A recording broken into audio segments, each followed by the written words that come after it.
제 나이 73, 김미자입니다. 제 인생을 한마디로 줄이면 아마 시장이 아닐까 싶어요. 동트기 전 새벽에 일어나 좌판을 깔고 해가 뉘엿뉘엿 저물 때까지 목청껏 채소를 팔았습니다. 수십 년을 그렇게 살았어요. 시장 바닥에는 온갖 군상의 인간들이 다 모입니다. 푼돈 깎으려는 사람, 슬쩍 물건 더 얹어가려는 사람, 인심 좋은 척하며 외상 달라는 사람. 그 틈바구니에서 살아남으려면 사람 얼굴만 봐도 그 속을 대강은 꿰뚫어 볼 줄 알아야 했지요. 그렇게 억척스럽게 살아온 덕에 반반한 빌라 한 채를 장만했고 제 유일한 자랑이자 희망인 아들 명수를 번듯하게 키워냈습니다.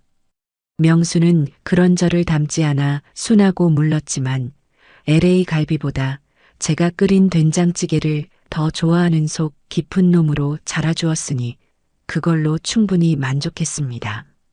그런 아들이 드디어 장가를 간다며 한 여자를 데리고 왔을 때 제 인생의 마지막 숙제까지 다 끝내는 기분이었습니다. 며느리가 될 정수아라는 아이는 어쩜 그리 훤하고 예쁜지 꼭 텔레비전 드라마에서 튀어나온 주인공 같더군요. 첫인상은 완벽 그 자체였어요. 제 앞에서 두 손을 공손히 모으고 어찌나 예의 바르게 행동하는지. 제가 내놓은 싸구려 믹스커피를 마시면서도 어머니, 어쩜 커피를 이렇게 맛있게 타세요? 제가 마셔본 커피 중에 제일 맛있어요라며 호들갑을 떨었습니다. 시장에서 잔뼈가 굵은 제 눈에 그 모습이 조금 과장되어 보였지만 아들놈이 좋아서 해벌쭉하는 얼굴을 보니 차마 나쁜 생각은 할 수 없었지요. 그래, 요즘 애들은 표현이 좀 풍부할 뿐이겠지. 스스로를 다독였습니다. 결혼식 날 수아는 정말 눈이 부시게 아름다웠습니다. 순백의 드레스를 입은 모습이 꼭 천사 같았어요. 제 손을 꼭 잡고는 어머니, 이제 제가 어머니 딸할게요. 명수 씨랑 행복하게 잘 살면서 효도할게요라고 속삭이는데 그 말 한마디에 제 마음속에 있던 아주 작은 의심의 싹마저 녹아내리는 것 같았습니다. 그래, 이제 나도 딸이 생기는구나. 남들처럼 고부 갈등이니 뭐니 하는 골치 아픈 일은 없겠구나. 진심으로 그렇게 믿었어요. 결혼 사진을 찍을 때도 수아는 제 팔짱을 꼭 끼고는 세상에서 가장 행복한 미소를 지어 보였습니다.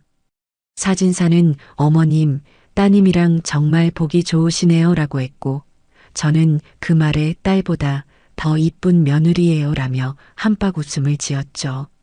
그 사진 속에서 우리는 정말 완벽한 가족처럼 보였습니다.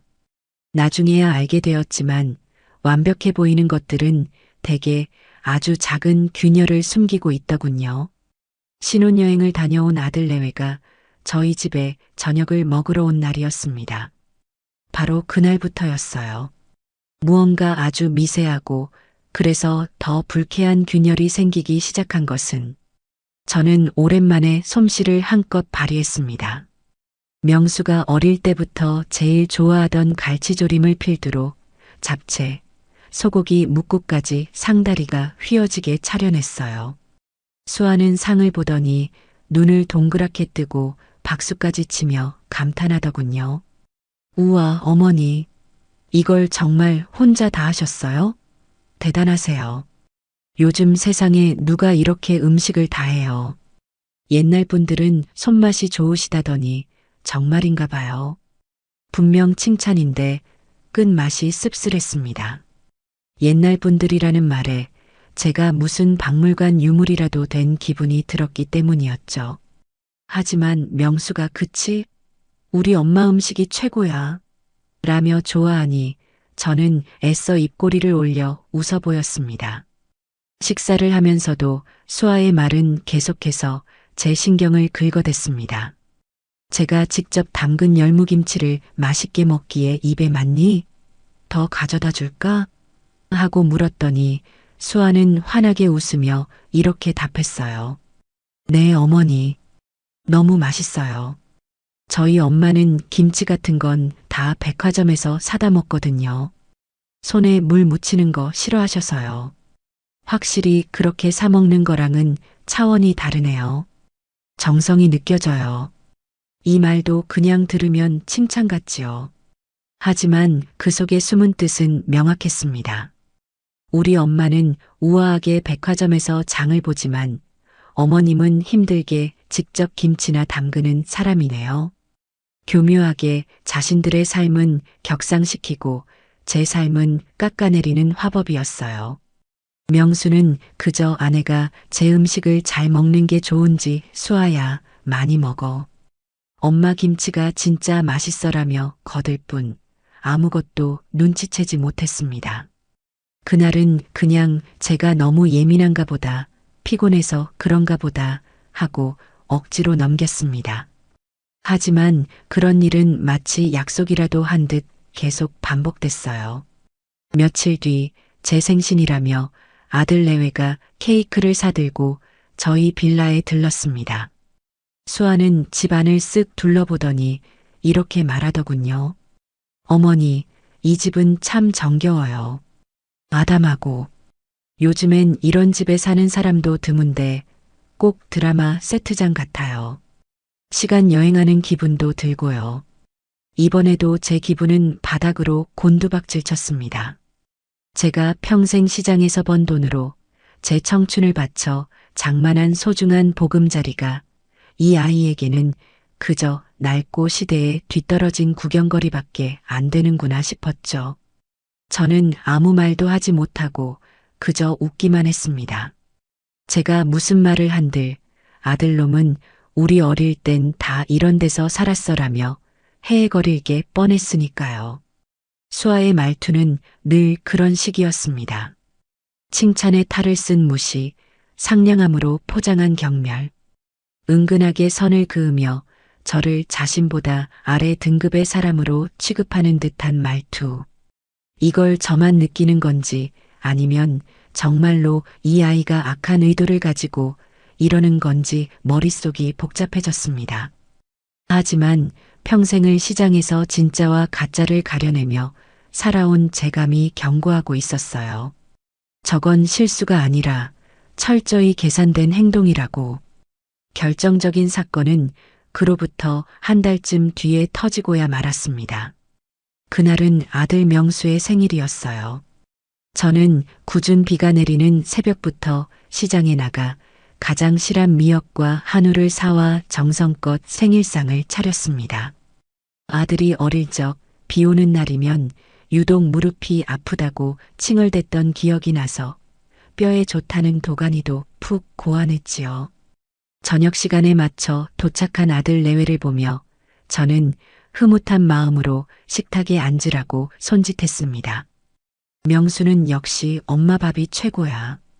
세상에서 제일 맛있어라며 허겁지겁 밥을 먹기 시작했어요. 바로 그때였습니다. 맞은편에 앉은 수아가 숟가락을 드는 둥마는 둥하더니 명수를 보며 조용히 하지만 모두가 들을 수 있는 목소리로 말했어요. 명수 씨 맛있어? 명수 씨는 이런 한식보다 파스타나 스테이크 같은 걸 더 좋아하지 않아? 지난번 청담동 레스토랑 갔을 때 엄청 잘 먹었잖아. 입맛도 좀 세련되게 바꿀 필요가 있어. 그 순간 제 머릿속에서 무언가 툭 하고 끊어지는 소리가 들렸습니다. 이건 그냥 넘어갈 수 있는 문제가 아니었어요. 아들의 생일상, 시어머니가 아들을 위해 밤새 정성껏 차린 밥상 앞에서 할 소리는 아니었죠. 제 정성을 그리고 아들의 취향과 추억까지 멋대로 재단하고 촌스럽다고 무시하는 저 오만한 태도를 더는 참아줄 수가 없었습니다. 저는 들고 있던 숟가락을 탁 소리가 나게 식탁에 내려놓았습니다. 갑작스러운 정적에 명수도 밥을 먹다 말고 놀라서 저를 쳐다봤어요. 저는 웃음기 하나 없는 얼굴로 수아를 똑바로 응시하며 말했습니다. 예, 수아야. 네, 어머니. 수아는 무슨 일이냐는 듯 세상에서 가장 순진한 표정을 지어 보였어요. 그 뻔뻔한 얼굴을 보니 속에서 천불이 났지만 목소리는 최대한 낮고 차분하게 유지하려 애썼습니다. 말 속에 가시가 박혀 있구나. 듣는 사람 기분 상하게 하는 그런 말투는 고쳐야 한다. 제 말에 식탁 분위기는 순식간에 얼음장처럼 차가워졌습니다. 수아의 얼굴에서 미소가 싹 사라졌고 명수는 당황해서 어쩔 줄 몰라 하며 제 눈치와 아내의 눈치를 번갈아 살폈어요. 잠시 침묵이 흐른 뒤 수아는 언제 그랬냐는 듯 다시 생긋 웃으며 말하더군요. 어머님, 제가 뭐려? 무슨 오해를 하신 것 같아요. 저는 그냥 명수 씨가 워낙 서양 음식을 좋아하니까 혹시 입에 안 맞을까봐 걱정돼서 그런 건데 제 뜻이 잘못 전달됐나 봐요. 죄송해요. 오해? 제가 사람 말을 오해할 정도로 귀가 어둡고 어리석어 보이나? 네가 한 말의 속뜻을 제가 모를 것 같아? 제 단호한 말투에 수아는 결국 입을 다물었습니다. 문제는 제 아들놈이었어요. 명수는 제게 다가와 조심스럽게 팔을 붙잡으며 말했습니다. 엄마, 왜 그래? 수아가 정말 나쁜 뜻으로 한 말이 아니잖아. 그냥 표현이 서툴러서 그런 거지. 엄마가 너무 예민하게 받아들이는 거야. 제 생일인데 다 같이 좋게 넘어가요. 네. 그 말을 듣는 순간 저는 아들에 대한 서운함과 깊은 배신감에 눈앞이 캄캄해졌습니다. 제 아들이, 제가 평생을 바쳐 키운 제 아들이 저 교활한 여자의 편을 들고 있었습니다. 수아는 명수의 등 뒤에 숨어 저만 볼 수 있는 각도에서 희미한 승리의 미소를 짓고 있었고요. 그 모습을 보는 순간 저는 모든 것을 깨달았습니다. 이건 시작에 불과하다는 것을, 그리고 이건 보통 심각한 문제가 아니라는 것을요. 이 집안의 평화를 지키기 위해서, 그리고 사람 보는 눈이 어두운 제 아들을 지키기 위해서라도 저는 더 이상 참고 웃어주기만 하는 순한 시어머니가 될 수 없다는 것을요. 아들놈 생일상 앞에서 그 난리를 치른 후 저희 집에는 냉기가 감돌았습니다. 명수는 제 눈치를 보느라 또 아내 비위를 맞추느라 안절부절 못했고 그 모습이 제 속을 더 뒤집어 놓았지요. 수아는 며칠간 저희 집에 발길을 끊었습니다. 보나 마나 제 아들놈 앞에서 눈물이라도 짰겠지요. 어머님이 나를 미워하신다. 내가 뭘 그렇게 잘못했느냐 하면서요. 제가 그 아이의 속을 모를 줄 알고 저는 그저 묵묵히 제 할 일을 했습니다. 새벽같이 일어나 시장에 나가고 해질녘까지 손님들과 실랑이하며 채소를 팔았어요. 제게는 수십 년간 제 삶을 지탱해온 이 시장 바닥이 세상 그 어떤 전쟁터보다 익숙하고 편안했습니다. 그러던 어느 주말 오후였어요. 명수에게서 전화가 왔더군요. 엄마, 이번 주말에 수아랑 같이 점심 먹어요. 수아가 엄마한테 정식으로 사과하고 싶대요. 전화기 너머로 들려오는 아들의 목소리에는 안도와 기대가 섞여 있었습니다. 제 아들은 아직도 수아가 정말로 반성했을 거라 믿는 모양이었어요. 저는 그러냐 하고 짧게 답했지만 속으로는 다른 생각을 했습니다. 그 아이가 순순히 사과할 리가 없지요. 분명 다른 꿍꿍이가 있을 것이라 직감했습니다. 약속 장소는 저희 집 근처의 제법 비싼 한정식 집이었습니다. 수아가 예약한 곳이라고 하더군요. 제가 도착했을 때 두 사람은 이미 와서 저를 기다리고 있었습니다. 수아는 저를 보자마자 자리에서 벌떡 일어나 90도로 허리를 숙였습니다. 어머니, 죄송해요. 그날은 제가 생각이 짧았어요. 어머니께서 정성껏 차려주신 생신상 앞에서 제가 정말 큰 실수를 했어요. 그 모습이 어찌나 간절하고 진실해 보이는지 명수는 옆에서 감동한 얼굴로 저를 바라보더군요. 엄마, 이것 봐. 수아가 이렇게 반성하잖아. 그 눈빛이 말하고 있었습니다. 저는 아무 말 없이 자리에 앉아 물만 마셨습니다. 수아는 제 옆에 바싹 다가앉아 과일 주스를 따라주며 계속해서 사과를 늘어놓았어요. 제가 아직 철이 없어서 그래요, 어머니. 앞으로는 정말 말 한마디 한마디 조심할게요. 어머니 마음 불편하게 해드려서 정말 죄송해요. 저는 그저 수아의 얼굴을 빤히 쳐다봤습니다. 저렇게 예쁜 얼굴로 어쩜 저리 거짓말을 술술할까.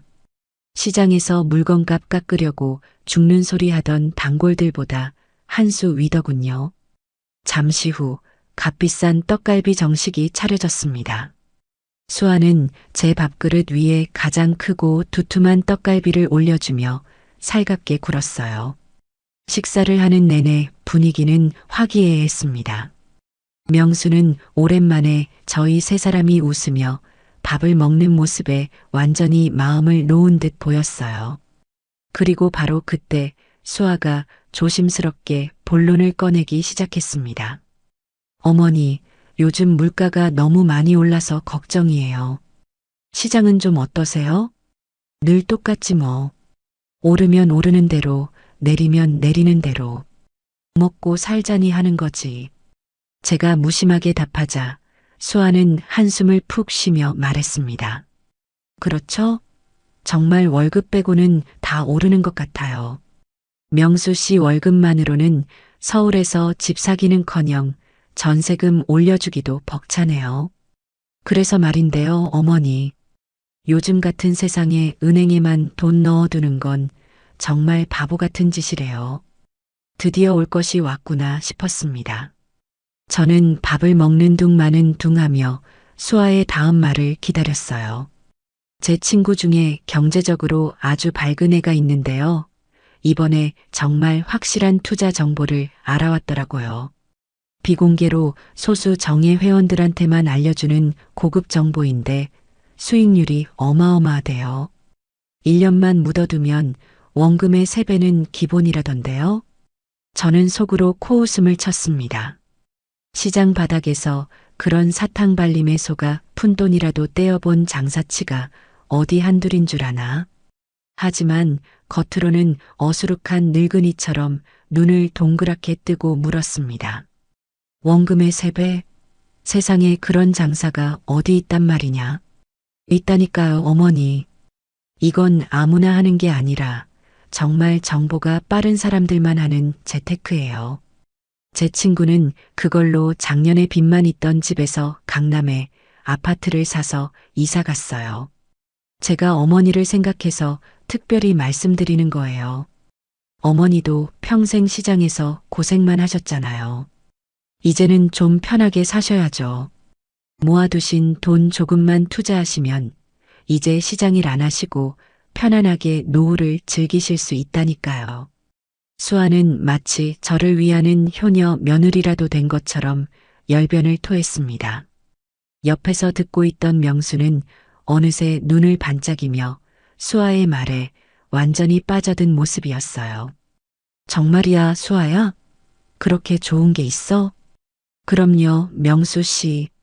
내가 당신이랑 어머님 아니면 이런 얘기를 왜 하겠어요. 정말 확실한 정보라니까요. 회사 이름이 실버골드 인베스트먼트인데 아는 사람만 아는 아주 유망한 곳이에요. 저는 숟가락을 내려놓고 수아를 똑바로 쳐다봤습니다. 그리고 차분하게 물었지요. 그래서 내가 얼마를 투자하면 되는데? 제 말에 수아의 눈이 순간적으로 번뜩이는 것을 저는 놓치지 않았습니다. 그 아이는 흥분을 감추지 못하고 목소리를 살짝 높여 말했어요. 어머니, 투자금이 많을수록 수익률도 더 높아져요. 어머니께서 평생 모아두신 돈 전부 투자하시면 아마 1년 뒤에는 이 근방에서 제일 좋은 아파트로 이사 가실 수 있을걸요? 내 전 재산을 말하는 거냐? 네, 어머니. 이왕 하실 거면 확실하게 하셔야죠. 제가 다 알아서 해드릴게요. 계약서 쓰는 것부터 돈 보내는 것까지. 어머니는 그냥 가만히 앉아서 돈 버시면 돼요. 저는 잠시 아무 말도 하지 않았습니다. 제 침묵을 긍정의 신호로 받아들였는지 수아와 명수는 기대에 찬 눈으로 저를 바라봤어요. 저는 냅킨으로 입을 닫고 자리에서 일어났습니다. 그리고 두 사람을 향해 제 평생의 경험과 연륜을 담아 한마디를 던졌습니다. 꿈 깨라. 제 단호한 한마디에 두 사람의 얼굴이 순식간에 굳어졌습니다. 저는 지갑에서 식사 비용보다 조금 더 넉넉한 액수의 돈을 꺼내 테이블 위에 탁 내려놓으며 말을 이었습니다. 세상에 공짜는 없다. 특히 땀 흘리지 않고 버는 돈은 더더욱 없는 법이야. 니들이 말하는 그게 사기가 아니면 뭔데? 내 돈? 내 돈은 내가 평생 새벽잠 설쳐가며 찬물에 손 담가가며 허리 한번 제대로 못 펴고 번 돈이다. 그런 돈을 너 같은 애송이의 사탕 발림에 넘겨줄 만큼 내가 어리석어 보이나? 제 말은 얼음 송곳처럼 날아가 두 사람의 심장에 박혔습니다. 수아는 당황한 기색이 역력했고 명수는 어쩔 줄 몰라 하며 제 눈치를 살폈어요. 저는 그런 두 사람을 차갑게 쏘아보고는 식당을 나와버렸습니다. 뒤도 돌아보지 않았어요. 이것은 단순한 경고가 아니었습니다. 제 아들을 위험한 길로 끌어들이려는 며느리에 대한 명백한 선전포고였으니까요. 그날 이후 수아는 가면을 완전히 벗어던졌습니다. 제게 전화를 걸어 퍼붓기 시작하더군요. 더 이상 상냥한 며느리는 없었습니다. 어머니, 어떻게 저한테 그런 식으로 말씀하실 수 있어요? 제가 어머니를 얼마나 생각해서 드린 말씀인데. 시끄럽다. 두 번 다시 그따위 소리 하려거든 전화하지 마라. 어머니는 평생 그렇게 시장 바닥에서 푼돈만 만지시니 돈 무서운 줄 모르시는 거예요. 그러니 발전이 없는 거라고요. 명수 씨가 왜 저렇게 답답하고 꽉 막혔는지 이제 알겠네. 다 어머니 때문이었어. 수아는 전화기 너머에서 악을 썼습니다. 저는 그저 가소로웠어요. 제 미천이 드러나니 이성을 잃고 발악하는 모습이 꼭 궁지에 몰린 쥐 같았지요. 저는 아무 대꾸 없이 전화를 끊어버렸습니다. 하지만 수아의 공격은 거기서 그치지 않았어요. 제 아들놈을 들들 볶기 시작한 겁니다. 매일 밤 명수에게 전화를 걸어 울고불고 난리를 치고 저 때문에 우리 가족의 미래가 어둡다며 가스라이팅을 했겠지요. 명수는 며칠이 멀다 하고 제게 찾아와 수아 좀 용서해 주면 안 되겠냐고, 수아가 절대 나쁜 뜻으로 그런 게 아니라고 저를 설득하려 했습니다. 저는 그런 아들을 볼 때마다 속이 상해 견딜 수가 없었어요. 결국 터질 날이 오고야 말았습니다. 며칠간 가게 일로 바빠 아들 내외에게 신경을 쓰지 못하고 있던 어느 날 저녁이었어요. 명수에게서 다급한 목소리로 전화가 왔습니다. 수아가 갑자기 쓰러졌다는 것이었어요.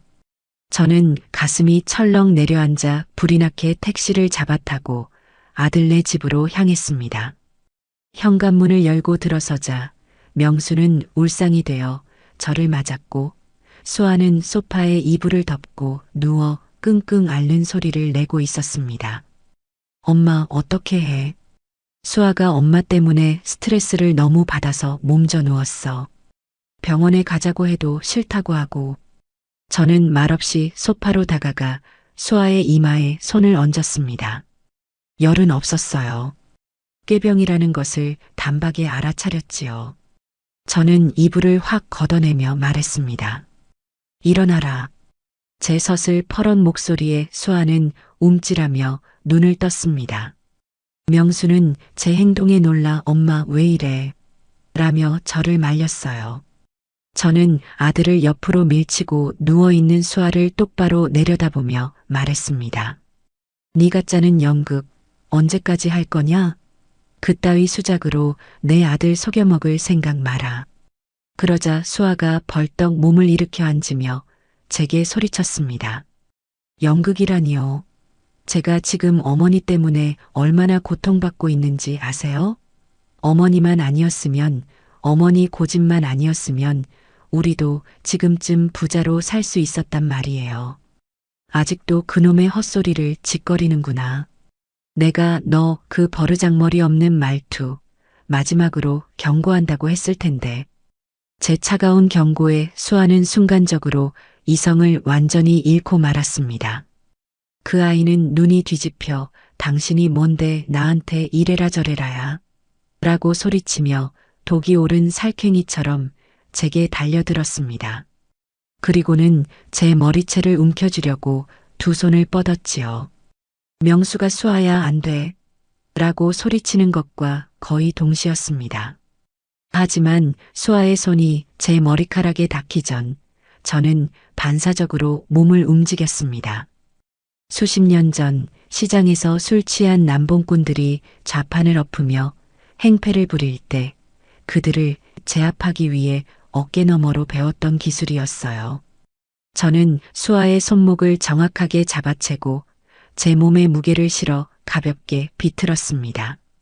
아! 하는 비명과 함께 수아의 몸은 힘없이 바닥으로 고꾸라졌어요. 저는 수아의 팔을 등 뒤로 꺾어 꼼짝 못하게 제압한 채 그 아이의 귓가에 나지막이 속삭였습니다. 사람 잘못 봤다, 애송아. 내가 시장 바닥에서 어떤 사람들을 상대하며 살아왔는지 너는 상상도 못할 것이다. 수아는 고통과 충격 그리고 경악이 뒤섞인 눈으로 저를 올려다봤습니다. 명수는 그 자리에 얼어붙어 아무 말도 하지 못하고 있었고요. 집안에는 수아의 거친 숨소리와 제 차가운 목소리만이 울려 퍼졌습니다. 평화로웠던 저희 가족의 관계는 바로 그날 밤 완전히 박살이 나고 말았습니다. 그날 밤 아들네 집에서 벌어진 소동은 제게 하나의 확신을 주었습니다. 이것은 더 이상 단순한 고부 갈등이나 성격 차이의 문제가 아니라는 것을요. 며느리 정수아는 돈 문제 때문에 이성을 잃었고 그 절박함이 제 아들까지 위험에 빠뜨리고 있었습니다. 제압당한 채 바닥에 쓰러져 있던 수아는 고통에 찬 신음을 흘리면서도 눈으로는 저를 죽일 듯이 노려봤어요. 그 눈빛에서 저는 단순한 분노가 아닌 무언가에 쫓기는 사람의 절박함과 공포를 읽었습니다. 제 아들 명수는 이 충격적인 상황 앞에서 어쩔 줄 몰라 하며 그저 엄마 제발 그만해. 수아가 아파하잖아라는 말만 앵무새처럼 반복할 뿐이었지요. 저는 꺾고 있던 수아의 팔에서 힘을 풀고 자리에서 일어났습니다. 수아는 손목을 부여잡고 소리 없이 눈물을 뚝뚝 흘리며 자신이 피해자인 척 연기하기 시작했어요. 어설프기 짝이 없는 연극이었지만 안타깝게도 제 아들에게는 그게 먹혀드는 모양이었습니다. 명수는 곧장 수아에게 달려가 그녀를 부축해 일으키며 저를 원망스러운 눈으로 쳐다봤습니다. 엄마, 어떻게 수아한테 이럴 수가 있어? 아무리 그래도 그렇지. 이건 너무 심하잖아. 심해? 그럼 네 마누라가 내 머리채를 잡으려고 달려든 건 안심하고? 명수야, 너는 아직도 상황 파악이 안 되니? 저 아이는 지금 정상이 아니야. 엄마가 자꾸 수아를 몰아붙이니까 그런 거잖아. 수아는 우리 가족 잘 되자고 그런 건데 엄마가 너무했어. 아들의 멍청한 대답에 저는 더 이상 말을 섞을 가치조차 느끼지 못했습니다. 이 집안의 진짜 문제는 교활한 며느리가 아니라 사랑에 눈이 멀어 진실을 보지 못하는 제 어리석은 아들놈이라는 것을 깨달았지요. 저는 아무 말 없이 현관문을 열고 집을 나섰습니다. 등 뒤로 수아의 흐느낌과 저를 붙잡는 명수의 목소리가 들려왔지만 뒤돌아보지 않았어요. 이제부터는 저 혼자만의 싸움이었습니다. 그리고 저는 이 싸움에서 절대로 질 생각이 없었습니다.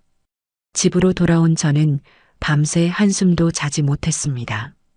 분노와 서운함 때문이 아니었어요. 앞으로 이 문제를 어떻게 해결해야 할지 머릿속으로 수많은 계획을 세우고 지우기를 반복했습니다. 수아가 왜 저렇게 돈에 집착하며 이성을 잃었는지, 그 실버골드 인베스트먼트라는 회사의 정체는 무엇인지, 그 근본적인 원인을 파헤쳐야만 했습니다. 경찰에 신고하는 것은 가장 마지막 수단이었어요. 어찌되었든 제 며느리이고 제 아들이 사랑하는 여자였습니다. 일이 커져서 세상에 알려지면 가장 큰 상처를 입는 것은 결국 제 아들일 테니까요. 다음 날 새벽 저는 평소보다 더 일찍 시장으로 향했습니다. 해가 뜨기도 전에 어둑한 시장은 고요했지만 제 머릿속은 그 어느 때보다 시끄럽고 명료했어요. 저는 좌판을 펴자마자 수십 년간 제 곁을 지켜준 시장 동생들에게 전화를 돌리기 시작했습니다. 제게는 경찰이나 탐정보다 더 확실한 정보망이 있었으니까요. 바로 수십 년간 동고동락하며 쌓아온 시장의 인맥이었지요. 첫 번째 전화는 마포에서 부동산을 하는 마포안테나에게 걸었습니다. 본명은 박철수인데 어찌나 말 많고 유머러스한지 시장 사람들이 모두 그렇게 불렀지요. 철수야, 나 미자 언니야. 바쁘니? 어이구, 형님. 이 새벽에 웬일이십니까? 형님이 전화하실 정도면 큰일인데. 사람 하나 그리고 회사 하나만 좀 알아봐줘. 이름은 정수아, 29살. 그리고 실버골드 인베스트먼트라는 회사다. 네 능력이라면 등기부등본 떼보는 것부터 시작해서 사업자 등록 정보까지는 금방 알아볼 수 있잖니? 철수는 군소리 없이 알겠습니다, 형님. 바로 알아보고 연락드리겠습니다라고 대답했습니다. 저는 그 아이의 능력을 믿었어요. 두 번째 전화는 저희 가게 단골 손님이자 시중은행 지점장의 아내인 청담동 사모님에게 걸었습니다. 그녀는 시장에 신선한 채소를 사러 일부러 먼 곳에서 오는 사람이었고 저와는 속 깊은 이야기를 나눌 정도도 친한 사이였어요. 사모님, 저 미자예요. 이른 아침부터 죄송해요. 어머, 미자 씨, 괜찮아요. 무슨 일 있어요? 목소리가 안 좋네. 다름이 아니라 혹시 실버골드 인베스트먼트라는 회사에 대해 들어보신 적 있으세요? 요즘 고수익을 보장한다며 투자를 권유하는 모양인데 전화기 너머로 사모님의 목소리가 심각해졌습니다. 미자 씨, 혹시 거기 투자했어요? 절대 안 돼요. 그거 요즘 은행권에서 예금 빼내서 투자 사기치는 전형적인 수법이에요. 유사수신행위 업체로 블랙리스트에 올라와 있는 곳이라고요.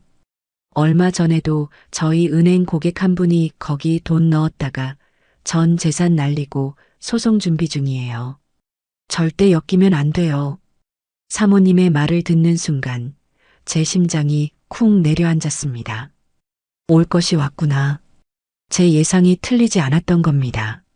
마지막 전화는 옆가게 과일집 손자 녀석에게 했습니다. 그 아이는 대학에서 컴퓨터 공학을 전공한 컴퓨터 박사로 통했지요. 저는 그 아이에게 수아가 말했던 투자회사의 이름과 특징을 알려주고 인터넷에 관련된 정보가 있는지 샅샅이 뒤져봐 달라고 부탁했습니다. 할머니, 걱정 마세요. 제가 구글링부터 시작해서 다크웹까지 다 뒤져서 그놈들 정체를 알아내 드릴게요. 손자 녀석은 자신만만하게 말했습니다. 저는 그렇게 제 시장 정보망을 총동원했습니다. 이제 제가 할 일은 놈들의 정체가 수면 위로 드러나기를 기다리는 것뿐이었어요. 정보는 생각보다 훨씬 빨리 들어오기 시작했습니다. 그날 오후 가게를 정리하고 있을 무렵 마포안테나에게서 전화가 왔습니다. 형님, 알아봤습니다. 정수아, 그 아가씨 앞으로 된 재산은 아무것도 없습니다. 현재 사는 아파트도 명수 앞으로 전세 계약이 되어 있고요. 더 놀라운 건 최근 석 달 사이에 제2금융권, 그러니까 저축은행이랑 대부업체에서 총 1억 원의 대출을 받은 기록이 있습니다. 신용등급도 거의 바닥 수준이에요. 1억 원. 생각보다 훨씬 큰 금액이었습니다. 그 돈이 전부 그 사기 회사로 들어갔을 것이라 생각하니 눈앞이 아찔했어요. 회사는 어떠냐? 그 실버골드인지 뭔지 아는 회사는요. 서류상으로만 존재하는 유령 회사입니다. 강남에 번듯한 사무실 주소가 있길래 직접 가봤더니 웬 다단계 업체가 쓰고 있더군요. 한마디로 완벽한 사기꾼 놈들입니다, 형님. 철수의 말을 듣고 전화를 끊자마자 이번에는 컴퓨터 박사 손주 녀석에게서 문자가 왔습니다. 그놈들이 만든 허술한 홈페이지 주소와 인터넷 사기 피해자들이 모여있는 온라인 카페 주소였습니다. 카페에 들어가 보니 저와 비슷한 수법으로 돈을 잃은 사람들의 절규와 분노가 가득했습니다. 수백만 원부터 수억 원까지 피해 금액도 다양했어요. 그들은 모두 원금 보장, 고수익이라는 달콤한 말에 속아 넘어간 사람들이었습니다. 결정타는 청담동 사모님의 전화였습니다. 미자 씨, 내가 남편 통해서 좀 더 알아봤어. 그 업체, 곧 경찰 수사가 들어갈 예정이래. 지금 피해자들이 모여서 집단 소송을 준비하고 있고 언론에도 제보가 들어간 모양이야. 조만간 뉴스에 대문짝만하게 나올 거야. 혹시라도 미자 씨 주변에 투자한 사람 있으면 당장 돈 빼라고 해. 물론 돈을 돌려받을 가능성은 거의 없겠지만 모든 조각이 맞춰졌습니다. 제 며느리 정수아는 사기를 당한 피해자이자 동시에 제 돈까지 끌어들여 자신의 손실을 메꾸려 했던 가해자였습니다. 1억이라는 빚더미에 올라앉았으니 제정신이 아니었을 테지요. 며느리에 대한 분노보다 어리석은 아이에 대한 연민이 먼저 들었습니다. 그리고 그 아이의 꿰매에 넘어가 저를 원망하고 있을 제 아들을 생각하니 가슴이 미어졌습니다. 저는 모든 증거를 차곡차곡 모았습니다. 철수가 보내준 등기 서류, 손주 녀석이 출력해준 인터넷 피해 사례들, 그리고 사모님과의 통화 내용을 요약한 메모까지. 이 모든 것을 가지고 이제 제 아들을 만나러 가야 했습니다. 눈에 씬 콩깍지를 벗겨주고 우리가 지금 얼마나 끔찍한 현실에 처해 있는지를 똑똑히 알려줘야 했습니다. 반격의 시간은 이제부터 시작이었습니다. 다음 날 저는 단단히 마음을 먹고 아들 명수에게 전화를 걸었습니다. 목소리는 최대한 아무렇지 않게 평소처럼 유지하려 애썼어요. 명수야, 점심이나 같이 먹자. 할 말도 있고. 전화기 너머의 아들은 잠시 머뭇거렸습니다. 곁에 수아가 있는 것이겠지요. 엄마, 수아도 같이라고 운을 떼려는 아들의 말을 저는 단호하게 잘랐습니다. 아니, 너하고만 볼 일이 있다. 둘이서만 보자. 제 목소리에 담긴 강단 때문이었을까요?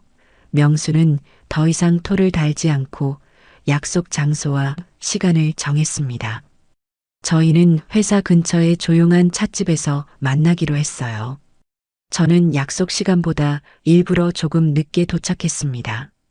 창가 자리에 앉아 초조하게 저를 기다리는 아들의 모습을 보니 만감이 교차하더군요. 저렇게 속이 빤히 들여다 보이는 순한 녀석을 제가 왜 좀 더 강하게 키우지 못했을까 하는 자책감이 들었습니다. 자리에 앉자마자 명수는 제 눈치를 살피며 물었습니다. 엄마, 무슨 할 말이 있어서 수아한테는 비밀로 하고 나왔어. 저는 가방에서 그동안 모아온 서류 뭉치를 꺼내 아들 앞 테이블에 펼쳐 놓았습니다. 부동산 중개인인 철수가 떼어준 서류들, 컴퓨터 박사 손주 녀석이 출력해준 인터넷 피해자들의 절규, 가리고 청담동 사모님을 통해 알게 된 금융권의 정보까지. 명수는 영문을 모르겠다는 표정으로 서류들을 뒤적였습니다. 엄마, 이게 다 뭐야? 네 마누라, 정수아의 실체다. 똑똑히 봐라. 저는 차분하게 그리고 논리적으로 설명하기 시작했습니다. 수아가 제2금융권과 대부업체에서 1억 원의 빚을 졌다는 사실.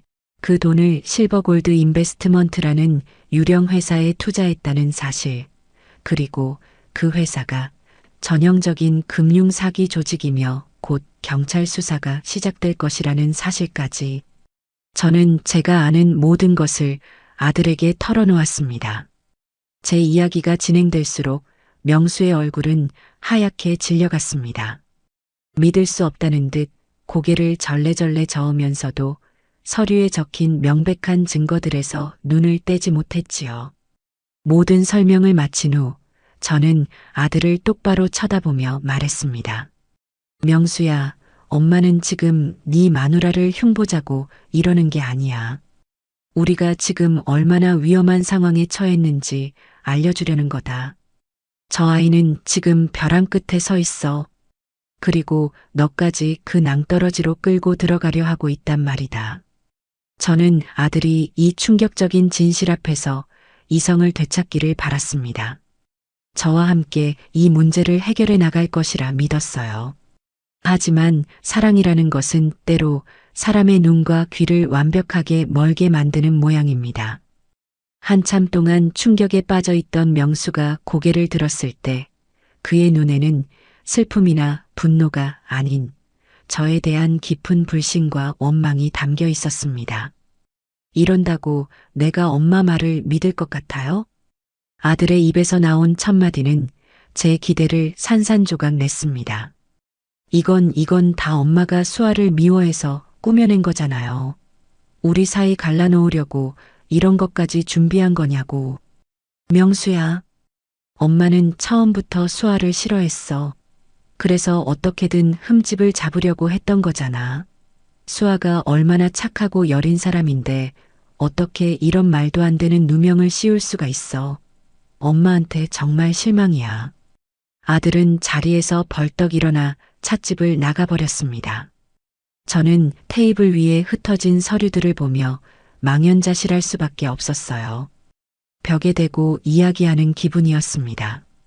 제가 내민 진실의 증거들은 아들에게 그저 아내를 미워하는 시어머니의 모함으로밖에 보이지 않았던 겁니다.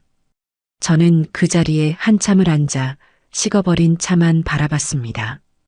가슴 한구석이 시리게 아파왔어요. 그날 이후 명수는 제 전화를 받지 않았습니다. 제가 보낸 문자에도 답이 없었고요. 저는 직감했습니다. 아들이 집에 돌아가 제가 했던 모든 이야기를 수아에게 털어놓았을 것이라는 것을. 그리고 수아는 그 상황을 역으로 이용해 제 아들을 더욱더 자기 편으로 만들었을 것이라는 것을요. 아마 눈물이라도 흘리며 어머님이 나를 이렇게까지 미워하시다니. 나는 그냥 다 같이 잘 살고 싶었을 뿐인데. 명수 씨, 나 이제 어떻게 살아라며 동정심에 호소했겠지요. 제 예상은 틀리지 않았습니다. 며칠 뒤 부동산을 하는 철수에게서 다급한 전화가 걸려왔습니다. 형님, 큰일 났습니다.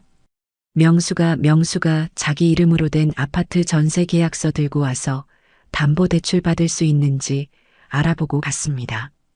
무슨 일이냐고 물어봐도 아무 말도 안 하고 얼굴만 시뻘개져서 돌아갔어요. 그 말을 듣는 순간 제 머리를 무언가가 세게 내리치는 듯한 충격을 받았습니다.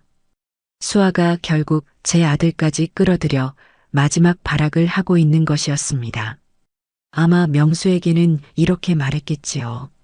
어머님이 우리를 안 도와주시니 이제 우리가 살 길은 이것밖에 없어. 이 돈만 투자하면 우리가 잃었던 돈을 전부 만회하고도 남아.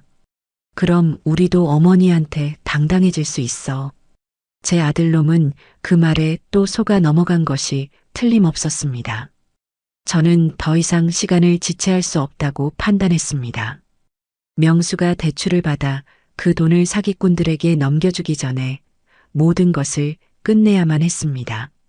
저에게는 마지막 비장의 무기가 필요했어요. 수아의 입으로 직접 모든 사실을 실토하게 만드는 것. 저는 곧바로 시장으로 달려가 평소 알고 지내던 전파상에 들러 아주 작고 성능 좋은 녹음기 하나를 샀습니다. 그리고는 곧장 아들네 집으로 향했어요. 초인종을 누르자 문을 열고 나온 것은 수아였습니다. 저를 보자마디 그 아이의 얼굴에는 경계심과 적대감이 가득했어요. 어머니, 여긴 어쩐 일이세요? 명수 씨 없어요. 안다. 너 보러 왔다. 들어가서 얘기 좀 하자. 저는 수아를 밀치고 집 안으로 들어섰습니다. 거실로 들어서는 짧은 순간 저는 주머니 속에서 녹음기의 녹음 버튼을 눌렀습니다. 수아는 불안한 기색을 감추지 못하고 제 맞은편 소파에 앉았어요.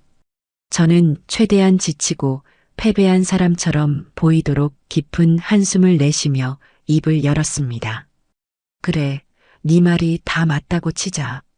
내가 늙어서 세상 물정 모르고 괜한 고집을 부렸나 보다. 제 갑작스러운 태도, 변화에 수아는 의심의 눈초리를 거두지 않았습니다. 저는 계속해서 연기를 이어갔어요. 명수한테 얘기 다 들었다. 네가 말한 그 투자 정말로 그렇게 확실한 거냐? 그럼요. 제가 몇 번을 말씀드렸어요. 이건 아무나 할 수 있는 게 아니라고. 알겠다. 그럼 나도 투자하마. 내가 평생 모은 돈 전부 너한테 주마. 대신 조건이 있다. 그 돈으로 정말로 돈을 불려서 우리 명수 이름으로 된 번듯한 아파트 한 채부터 사다오. 할 수 있겠니?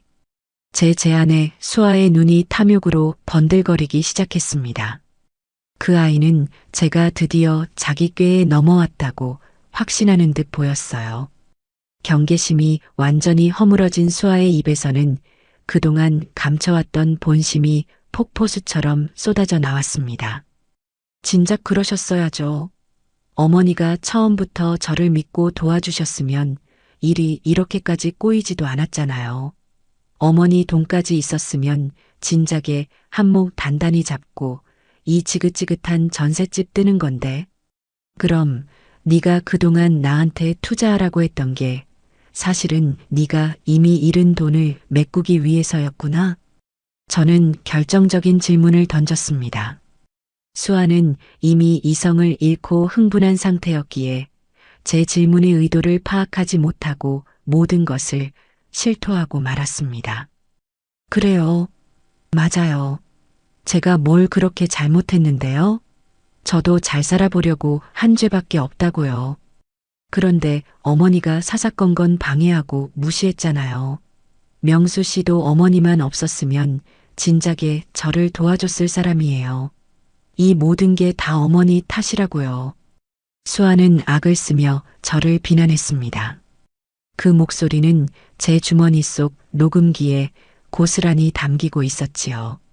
저는 목적을 달성했다고 판단하고 자리에서 일어났습니다.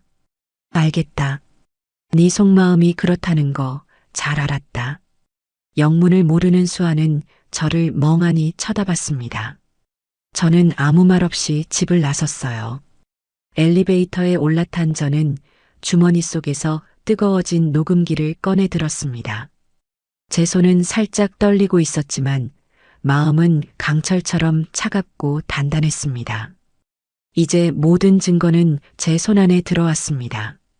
이 녹음 파일이 바로 제 아들의 눈에서 흐르는 눈물을 닦아주고 이 지긋지긋한 상황을 끝낼 마지막 열쇠였습니다. 아들네 집을 나선 제 손에는 작고 차가운 녹음기 하나가 들려 있었습니다. 그 안에는 며느리 정수아의 날 것 그대로의 목소리, 그 아이의 탐욕과 분노, 그리고 어리석음이 고스란히 담겨 있었지요. 엘리베이터가 1층에 도착하고 문이 열렸지만 저는 한참 동안 그 안에 서서 멍하니 숫자판만 바라봤습니다. 이 작은 기계 하나면 이 모든 지긋지긋한 갈등을 끝낼 수 있었습니다. 당장 아들에게 달려가 이 녹음 파일을 들려주면 사랑에 눈이 멀었던 아들놈도 제정신을 차리겠지요. 며느리의 가면을 제 손으로 벗겨내고 그 아이를 이 집안에서 완전히 몰아내는 것은 이제 식은 죽 먹기보다 쉬운 일이었습니다. 하지만 저는 그러고 싶지 않았어요. 수아를 그냥 내치는 것은 너무 쉬운 해결책이었습니다. 그 아이가 저지른 잘못은 밉고 괘씸했지만 그보다 더 화가 나는 것은 제 아들과 며느리를 나락으로 끌어들이려 했던 그 사기꾼 놈들이었습니다. 땀 흘려 돈 버는 사람들의 피 같은 돈을 달콤한 말로 홀려 빼앗아가는 사회의 암적인 존재들. 그들을 이대로 내버려 둔다면 또 다른 누군가가 저희 가족과 같은 고통을 겪게 될 것이 뻔했습니다. 그리고 무엇보다 사기를 당해 1억이라는 빚더미에 올라앉은 며느리를 그냥 내쫓는다고 해서 문제가 해결되는 것이 아니었어요. 그 빚은 고스란히 제 아들 명수의 몫으로 돌아올 테니까요. 저는 이 문제의 뿌리를 뽑아내기로 결심했습니다. 며느리를 벌하는 것에서 그치는 것이 아니라 이 판을 설계한 놈들까지 전부 끌어내어 법의 심판을 받게 만들기로요. 그러기 위해서는 바로 그 덫에 걸려 허우적대고 있는 제 며느리 정수아가 필요했습니다. 다음 날 아침 저는 해가 뜨기도 전에 수아에게 전화를 걸었습니다. 아마 밤새 잠을 설쳤겠지요. 전화기 너머로 들려오는 그 아이의 목소리는 바짝 말라 있었습니다. 여보세요. 나다. 어제 내가 한 제안 아직 유효하다. 네가 그 사기꾼 놈들 본사에 직접 가서 내 돈을 투자하겠다고 판을 벌여라. 내가 아주 돈 많고 어수룩한 시어머니 연기를 해줄 테니 대신 네가 살 길은 그것뿐이라는 것만 명심해라. 수아는 잠시 아무 말이 없었습니다. 제 의도를 파악하려 머리를 굴리는 것이겠지요. 저는 마지막 쐐기를 박았습니다. 어제 네가 내뱉은 말들 여기 전부 녹음되어 있다. 이걸 명수에게 들려주기 전에 그리고 경찰서에 가져가기 전에 결정하는 게 좋을 거야. 선택은 네 몫이다. 전화기 너머로 수아의 가쁜 숨소리가 들려왔습니다. 잠시 후 기어들어가는 목소리로 대답이 돌아왔어요. 알겠어요. 어머니 말씀대로 할게요. 궁지에 몰린 쥐는 고양이를 무는 법이지만 그 고양이가 호랑이일 경우에는 이야기가 달라지는 법이지요. 수아는 제 제안을 받아들일 수밖에 없었습니다. 저는 그 아이에게 오늘 오후에 시장에 있는 제 가게로 찾아오라고 말하고 전화를 끊었습니다. 수아를 기다리는 동안 저는 본격적으로 작전을 준비하기 시작했습니다. 혼자서는 할 수 없는 일이었어요. 제게는 수십 년간 시장 바닥에서 동고동락하며 다져온 피보다 진한 의리로 뭉친 제 사람들이 있었습니다. 저는 그들을 시장 어벤져스라고 부릅니다. 첫 번째로 찾아간 곳은 시장 입구에서 가장 큰 정육점을 하는 천하장사 김 사장이었습니다. 그는 저보다 나이는 10살 아래였지만 10년 전 아내를 먼저 하늘로 보내고 혼자 아들을 키울 때 제가 친동생처럼 살뜰히 챙겨준 인연으로 저를 친누님 이상으로 따랐습니다. 키가 2m에 가깝고 몸무게는 120kg이 넘는 거구였지만 마음만은 비단결처럼 고운 사람이었지요. 누님, 이 아침부터 어쩐 일이십니까? 돼지고기를 손질하던 김 사장은 저를 보자마자 칼을 내려놓고 달려왔습니다. 저는 자초지종을 설명했습니다. 제 며느리가 사기를 당했고 그 사기꾼들을 잡기 위해 덫을 놓으려 한다는 제 계획을요. 이야기를 듣는 내내 김 사장의 얼굴은 분노로 굳어졌습니다. 아니, 어떤 놈들이 감히 우리 누님 댁을 건드립니까? 걱정 마십시오, 누님. 제가 앞장서겠습니다. 그놈들 소굴에 쳐들어가는 날, 제가 문지기 역할은 확실하게 해내겠습니다. 제 앞에서 개미 한 마리 얼씬 못하게 막아설 테니 누님은 계획대로만 하십시오. 김 사장의 우직한 대답에 제 마음이 든든해졌습니다. 다음으로 찾아간 사람은 시장 안쪽에서 생선 가게를 하는 욕쟁이 할매 이모였습니다. 저와는 거의 40년 지기 친구로 입은 거칠어도 속정은 누구보다 깊은 사람이었죠. 미자야, 네가 웬일이냐? 얼굴이 반쪽이 됐네. 언니, 나 좀 도와줘. 큰일이 났어. 저는 이모의 가게 평상에 걸터 앉아 모든 이야기를 털어놓았습니다.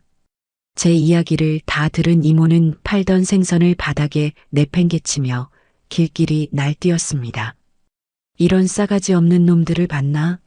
사람 등쳐먹는 놈들은 아주 싹을 잘라버려야 돼. 걱정 마라, 동생아. 그날 내가 네 며느리 친구인 척 따라가서 바람잡이 역할을 기가 막히게 해줄 테니. 내가 또 그런 연기는 전문 아니냐. 내 입에서 이거 완전 대박이네. 소리 나오면 10년 묵은 사기꾼도 깜빡 속아 넘어갈걸. 이모의 화끈한 지원 약속에 저는 고개를 끄덕였습니다. 마지막으로 필요한 사람은 이 모든 상황을 법적으로 자문해주고 결정적인 순간에 경찰에 신고하는 역할을 해줄 사람이었습니다. 저는 조심스럽게 조카에게 전화를 걸었어요. 제 언니의 아들인 조카 녀석은 얼마 전에 사법고시에 합격해서 지금은 변호사 사무실에서 수습으로 일하고 있었습니다. 이모, 무슨 일이에요? 성민아, 바쁘니? 이모가 급하게 자문 구할 게 있어서. 저는 조카에게도 모든 상황을 설명했습니다. 법률가답게 조카는 제 이야기를 아주 침착하게 듣고는 몇 가지 중요한 점들을 짚어주었습니다. 이모, 이건 전형적인 유사수신행위 사기 사건이에요. 가장 중요한 건 그들이 이모의 돈을 받으려고 하는 결정적인 순간을 포착하는 거예요. 계약서에 사인을 유도하거나 돈을 넘겨받으려고 할 때 현장을 덮쳐야 현행범으로 체포할 수 있어요. 제가 그날 동행해서 법적인 증거가 될 만한 것들을 전부 기록하고 타이밍에 맞춰 경찰에 신고할게요. 걱정 마세요. 똑 부러지는 조카의 말에 제 계획은 마지막 퍼즐 조각을 맞춘 것처럼 완벽해졌습니다. 천하장사 김 사장, 욕쟁이 할매 이모, 그리고 변호사 조카까지. 저의 시장 어벤져스가 모두 모인 셈이었지요. 오후가 되자 약속대로 수아가 제 가게로 찾아왔습니다. 며칠 사이에 얼굴이 반쪽이 되어 있었고 눈은 퀭했어요. 저는 그 아이를 가게 뒤편의 작은 창고로 데리고 들어갔습니다. 그리고는 제가 세운 계획을 차근차근 설명하기 시작했습니다. 모레 오전에 그놈들 사무실로 찾아갈 거다. 너는 나를 돈은 많지만 세상 물정 모르는 시어머니라고 소개하고 나는 며느리 등살에 못 이겨 투자 설명회 한번 들어보러 온 부잣집 노인 연기를 할 거다. 너는 옆에서 바람만 잡으면 돼. 내가 하는 말에 맞장구 치고 이 투자가 얼마나 대단한지 계속해서 나를 설득하는 척해라. 할 수 있겠니? 수아는 말없이 고개만 끄덕였습니다. 그 눈에는 더 이상 도끼나 반항심이 서려 있지 않았어요. 그저 모든 것을 체념한 사람의 공허함만이 남아있을 뿐이었죠. 그리고 가장 중요한 것. 그놈들이 계약서를 내밀고 내 돈을 받으려는 순간 내가 기침을 크게 2번 할 거다. 그게 신호다. 무슨 일이 있어도 놀라거나 당황해서는 안 돼. 알겠니? 수아는 여전히 고개만 끄덕였습니다. 저는 창고 구석에 놓아두었던 낡은 여행 가방을 꺼내 그 아이 앞에 내려놓았습니다. 이 안에 현금 5억이 들어있는 것처럼 보이게 만들 거다. 위에는 진짜 5만 원권 몇 장을 깔고 그 밑에는 신문지를 채워서 이 가방을 들고 가는 역할은 네가 해야 한다. 그래야 그놈들이 너를 더 믿을 테니까. 수아는 텅 빈 눈으로 그 낡은 여행 가방을 내려다봤습니다. 자신이 얼마나 어리석고 위험한 일에 발을 들였는지 이제야 뼈저리게 느끼는 듯 보였습니다. 저는 그 아이의 어깨를 가만히 두드리며 말했습니다. 이 일이 끝나면 네가 진 빚 1억, 그리고 네가 저지른 잘못, 전부 처음부터 다시 생각해보자. 네가 어떻게 하느냐에 따라 너에게도 다시 한번 기회가 주어질 수 있다. 그 말을 끝으로 저는 수아를 돌려보냈습니다. 이제 모든 준비는 끝났습니다. 사기꾼들을 잡기 위한 덫은 완벽하게 설치되었고 미끼는 제 스스로 덫 안으로 걸어 들어갈 준비를 마쳤습니다. 이틀 뒤 저는 제 인생을 건 가장 큰 판을 벌이게 될 것이었습니다. 작전 당일 하늘은 거짓말처럼 맑았습니다. 저는 평소처럼 새벽에 일어나 시장 일을 봤지만 마음은 온통 강남의 그 사기꾼 소굴에 가 있었지요.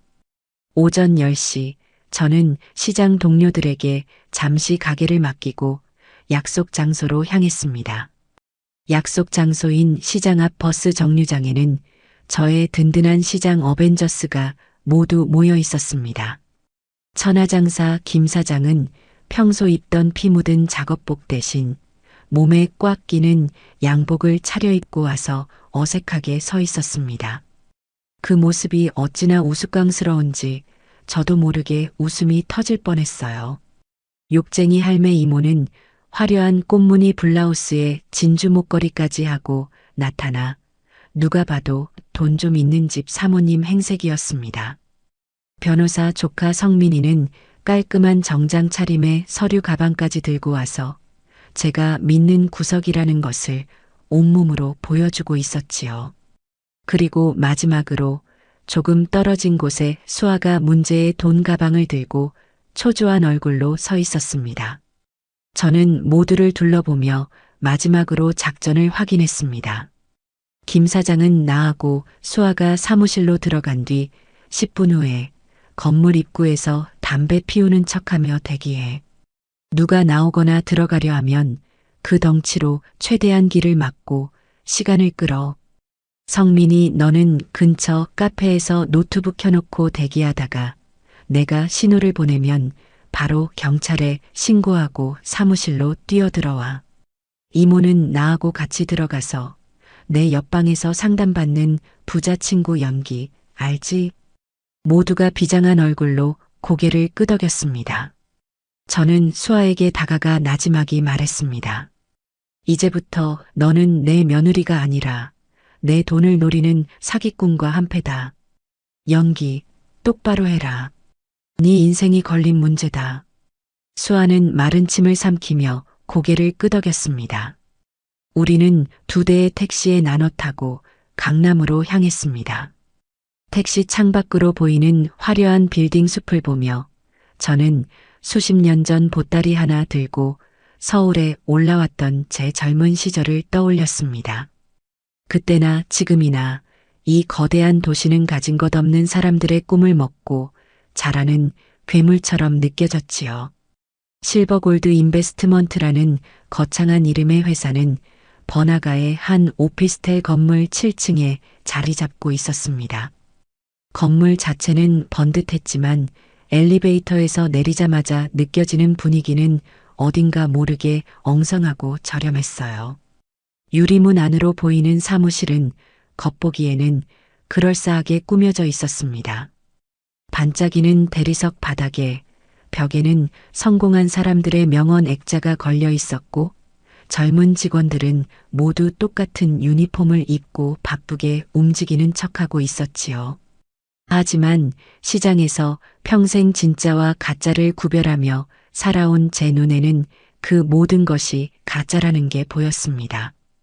대리석은 진짜가 아닌 시트지였고 직원들의 미소는 어색했으며 그들의 눈빛에는 손님에 대한 존중이 아닌 먹잇감을 보는 탐욕이 서려 있었습니다.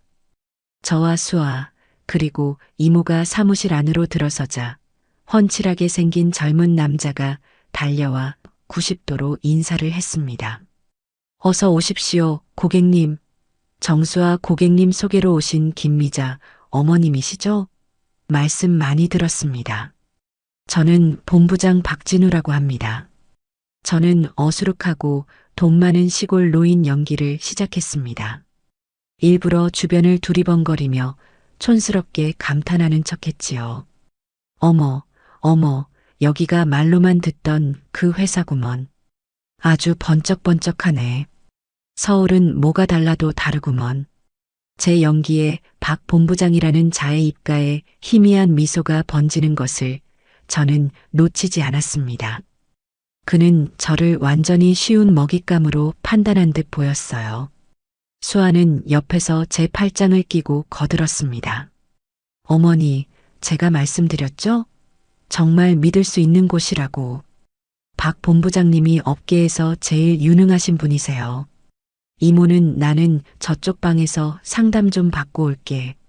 미자야, 너도 설명 잘 들어봐. 이거 완전 대박이라더라라며 자연스럽게 옆에 있는 상담실로 들어갔습니다. 박 본부장은 저희를 가장 안쪽에 있는 VIP 상담실로 안내했습니다. 푹신한 가죽 소파에 앉자 젊은 여직원이 들어와 고급스러운 찻잔에 캐모마일 차를 내왔습니다. 모든 것이 돈 많은 사람들의 허영심을 자극하기 위해 치밀하게 계산된 연출이었지요. 박 본부장은 맞은편에 앉아 현란한 말솜씨로 자신들의 투자 상품에 대해 설명하기 시작했습니다. 그래프와 도표가 가득한 자료를 보여주며 알아듣지도 못할 전문 용어들을 섞어 썼지만 결론은 하나였습니다. 당신 돈을 우리에게 맡기면 아무런 노력 없이 부자가 될 수 있다. 저는 중간중간 일부러 멍청한 질문을 던졌습니다. 그래서 이 돈이 정말로 떼일 염려는 없는 거요? 내가 평생 시장에서 배추 팔아모은 돈인데. 어머님, 걱정 마십시오. 저희는 100% 원금을 보장해 드립니다. 이건 저희 회사와 고객님 사이의 약속입니다. 만약 손실이 발생할 경우 저희 회사가 전적으로 책임지는 조건의 계약서를 작성하게 됩니다. 뻔한 거짓말이었지요. 저는 마지막으로 확인 사살에 들어갔습니다. 우리 며느리가 그러는데 오늘 내가 5억을 가져왔다고 이 돈을 전부 투자하면 특별히 수익률을 더 쳐준다고 하던데 사실이요? 제 말에 박 본부장의 눈이 크게 흔들렸습니다. 그는 흥분을 감추려는 듯 헛기침을 한번 하더니 옆에 있던 수아가 들고 온 여행 가방을 힐끔 쳐다봤습니다. 아, 네. 물론입니다, 어머님. 오늘 바로 계약하시면 저희가 VIP 고객님으로 모시고 추가 수익률 5%를 더 얹어드리겠습니다. 정말 잘 생각하셨습니다. 놈이 완전히 미끼를 문 순간이었습니다. 그는 곧장 계약서 2부를 가져와 제 앞에 내밀었습니다. 수아는 옆에서 어머니 잘 생각하셨어요. 여기에 도장만 찍으시면 돼요라며 제 손에 펜을 쥐어주었습니다. 저는 펜을 든 채 잠시 망설이는 연기를 했습니다. 그리고는 박 본부장을 쳐다보며 말했지요. 그 전에 내가 확인해 볼 게 하나 있는데. 저는 주머니에서 제 낡은 휴대폰을 꺼내 어제 녹음했던 파일을 재생했습니다. 스피커를 통해 수아와 저의 대화가 상담실 안에 울려 퍼지기 시작했어요. 진작 그러셨어야죠. 어머니가 처음부터 저를 믿고 도와주셨으면 일이 이렇게까지 꼬이지도 않았잖아요. 그럼 네가 그동안 나한테 투자하라고 했던 게 사실은 네가 이미 잃은 돈을 메꾸기 위해서였구나. 그래요. 맞아요. 제가 뭘 그렇게 잘못했는데요? 녹음 파일이 재생되는 동안 박 본부장의 얼굴은 하얗게 질려갔습니다. 상황 파악이 끝난 그는 자리에서 벌떡 일어나 문 쪽으로 도망치려 했습니다. 바로 그 순간이었습니다. 저는 약속했던 대로 목이 터져라 기침을 2번 했습니다. 쿨러, 쿨러. 제 기침 소리와 동시에 상담실 문이 벌컥 열리며 변호사 조카 성민이가 들어왔습니다. 성민이는 휴대폰으로 동영상을 촬영하며 소리쳤습니다. 움직이지 마십시오. 지금 여러분의 사기 행각은 전부 녹화되고 있습니다. 유사수 신행위의 규제에 관한 법률 위반 현행범으로 지금 즉시 경찰에 신고했습니다. 박 본부장은 성민이를 밀치고 밖으로 뛰쳐나갔습니다. 하지만 사무실 밖 복도에는 천하장사 김 사장이 팔짱을 낀 채 산처럼 버티고 서 있었지요. 도망가려던 박 본부장과 다른 직원들은 김 사장의 거대한 덩치와 험악한 인상에 기가 질려 그 자리에 얼어붙었습니다. 옆방에서 뛰쳐나온 욕쟁이 할매 이모는 이런 도둑놈의 자식들, 남의 등골 빼먹는 놈들은 다 잡아가둬야 돼, 라며 고함을 쳤습니다. 몇 분 뒤 사이렌 소리와 함께 경찰들이 들이닥쳤습니다. 사무실은 순식간에 아수라장이 되었고 사기꾼 일당은 모두 그 자리에서 수갑을 차고 말았습니다. 모든 것이 제 계획대로였습니다.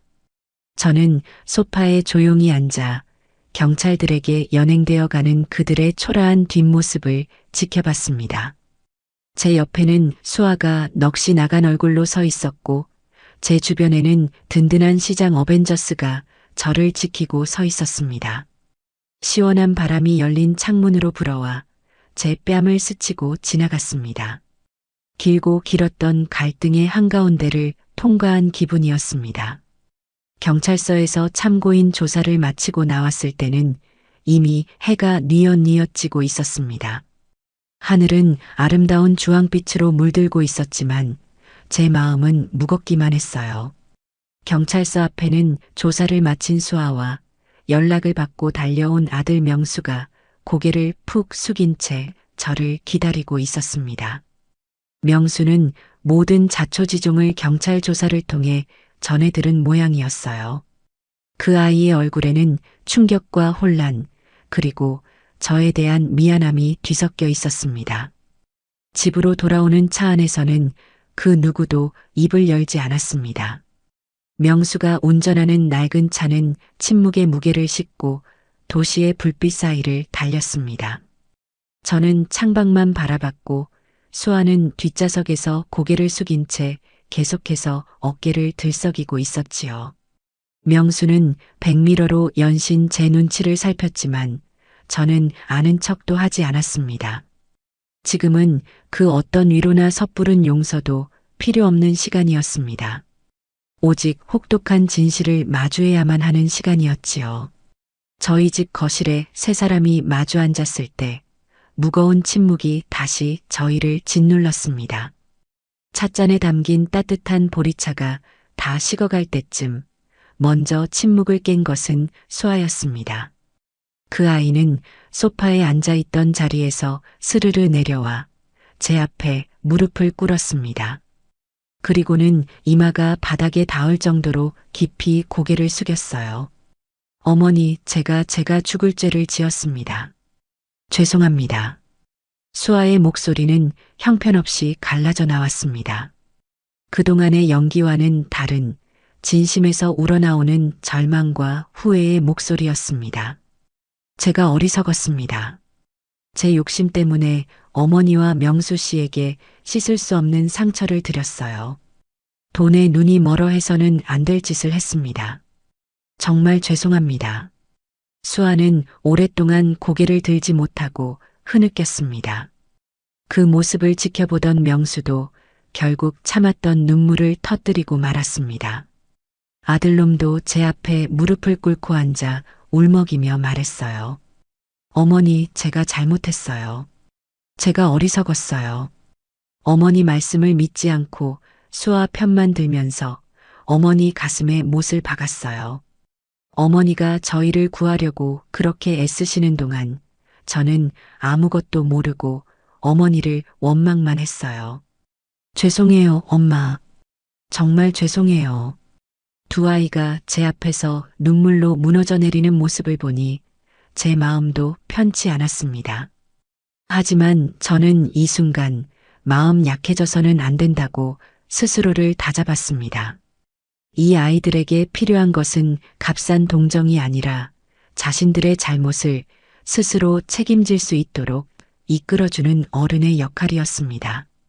저는 조용히 찻잔을 내려놓고 두 사람을 차례로 둘러보며 입을 열었습니다. 제 목소리는 얼음장처럼 차갑고 단단했습니다. 일어나라. 니들의 눈물이 지금 이 상황을 해결해 주지는 않는다. 제 말에 두 사람은 울음을 그치고 고개를 들었습니다. 저는 먼저 수아를 똑바로 쳐다보며 말했습니다. 정수아, 네가 진 빚 1억, 그건 온전히 네 몫이다. 내가 갚아줄 생각은 눈곱만큼도 없다. 사기당한 돈을 일부라도 돌려받게 될지 아니면 한 푼도 못 건지게 될지는 앞으로 법이 알아서 할 일이다. 하지만 네가 진 빚은 네가 밤을 새서 일을 하든 밥을 굶든 네 힘으로 갚아나가야 할 것이다. 그게 네가 저지른 잘못에 대한 최소한의 책임이다. 수아는 입술을 깨물며 고개를 끄덕였습니다. 저는 이번에는 아들 명수를 향해 시선을 돌렸습니다. 그리고 너 김명수, 나는 네가 오늘 흘리는 이 눈물을 믿지 않는다.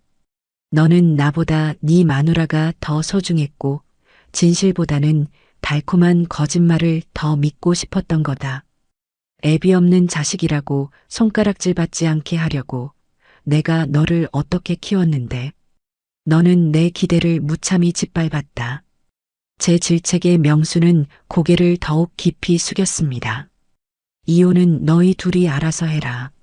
내가 감나라 배나라 할 문제가 아니다. 하지만 한 가지만은 분명히 해두겠다. 이 집안의 기둥은 나 김미자다. 너희가 정신 차리고 사람답게 살고 싶다면 앞으로는 내 방식대로 따라야 할 것이다. 너희가 저지른 어리석은 선택의 대가가 얼마나 혹독한지 이제부터 뼈저리게 느끼게 해주마. 저는 자리에서 일어났습니다. 그것으로 저의 선언은 끝이었습니다. 무작정 감싸주거나 다 괜찮다며 어설픈 용서를 건네지 않았습니다. 때로는 사랑하는 사람일수록 더 혹독하게 다뤄야 하는 법입니다. 스스로 일어서는 법을 가르쳐주기 위해서 말이지요. 그날 밤 저는 거실 소파에 앉아 밤을 샜습니다. 아들 내외는 안방에서 밤새 무슨 이야기를 나누는 듯 했지만 저는 아무것도 묻지 않았습니다.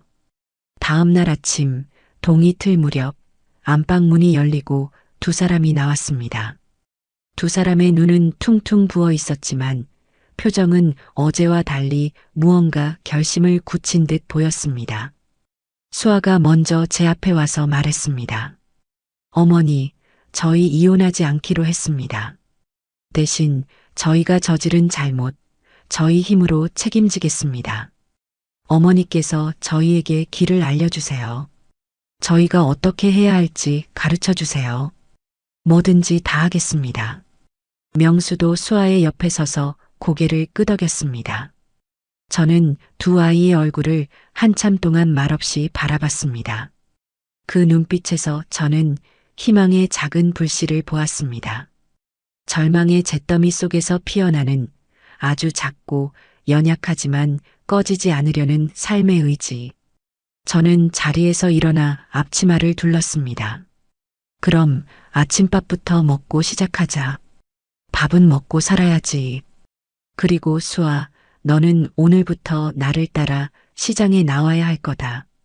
제 말에 수아의 눈이 동그래졌습니다. 사무실에 편히 앉아서 남의 돈 등쳐먹을 생각만 하니 세상이 우습게 보였겠지. 이제부터 땀 흘려 돈 버는 법이 얼마나 고되고 정직한 것인지 이 시어미가 아주 뼈에 새겨주마. 그것이 이 길고 긴 소동의 끝이자 저희 가족의 새로운 시작이었습니다. 심판의 시간은 끝났고 이제는 혹독한 속죄의 시간이 찾아온 것이었습니다. 다음 날 새벽 제 평생의 시계는 어김없이 오전 4시를 가리켰습니다. 몸을 일으켜 부엌으로 나가니 놀랍게도 수아가 먼저 일어나 뻣뻣하게 서 있더군요. 밤새 한숨도 자지 못한 듯 눈은 시뻘겋게 충혈되어 있었고 얼굴에는 앞으로 닥쳐올 미지의 시간에 대한 두려움이 역력했습니다. 저는 아무 말 없이 창고에서 낡아빠진 고무장화와 빛바랜 몸빼바지, 그리고 볕을 가릴 책 넓은 모자를 꺼내 그 아이 앞에 던져주었습니다. 한때는 명품 가방과 구두가 아니면 거들떠보지도 않았을 아이였지요. 수아는 잠시 그 낯선 물건들을 내려다보며 망설이는 듯 했지만 이내 결심한 듯 군소리 없이 주섬주섬 옷을 갈아입기 시작했습니다. 세련된 도시 여성의 모습은 온데간데 없고 이제 막 시골에서 상경한 처녀처럼 어색하기 짝이 없는 모습이었습니다. 어둠이 채 가시지 않은 도매시장에 도착했을 때 새벽의 칼바람이 두 사람의 뺨을 사정없이 핥히었습니다. 거대한 트럭들이 내뿜는 매캐한 매연 냄새, 경매사들의 알아들을 수 없는 외침, 여기저기서 터져나오는 상인들의 우렁찬 욕설이 뒤섞여 이곳은 마치 거대한 전쟁터의 아침 같았지요.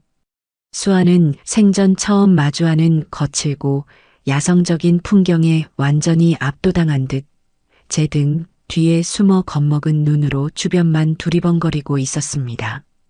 뭘 그렇게 넋놓고 구경만 하고 섰나? 저기 가서 오늘 들어온 배추나 날라.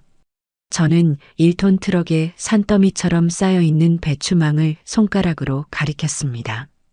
저희 가게는 시장에서도 목이 가장 좋은 곳에 자리를 잡고 있었지만 그만큼 매일 소화해야 하는 채소의 양도 어마어마했습니다.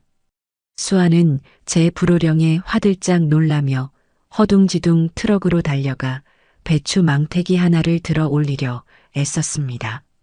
하지만 평생 연필보다 무거운 것을 들어본 적이 없는 가냘픈 팔로 새벽 이슬을 머금어 돌덩이처럼 묵직한 배추망을 들어 올리는 것은 불가능에 가까운 일이었습니다.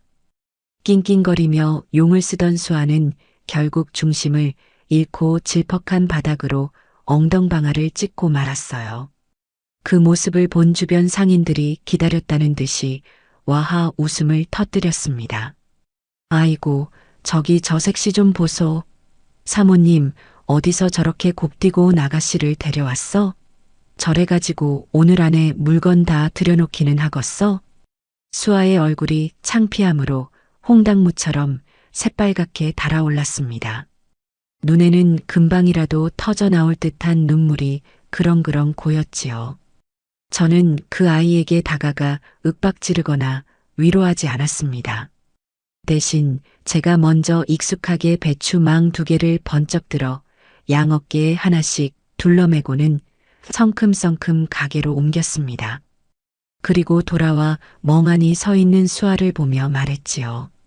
처음부터 잘하는 사람은 이 세상에 아무도 없다.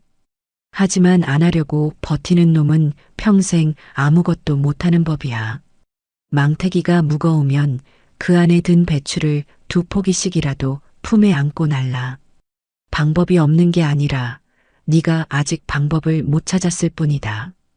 어떻게든 오늘 해가 뜨기 전까지 저 트럭에 있는 물건들을 전부 가게 안으로 옮겨놔야 아침 장사를 시작할 수 있다.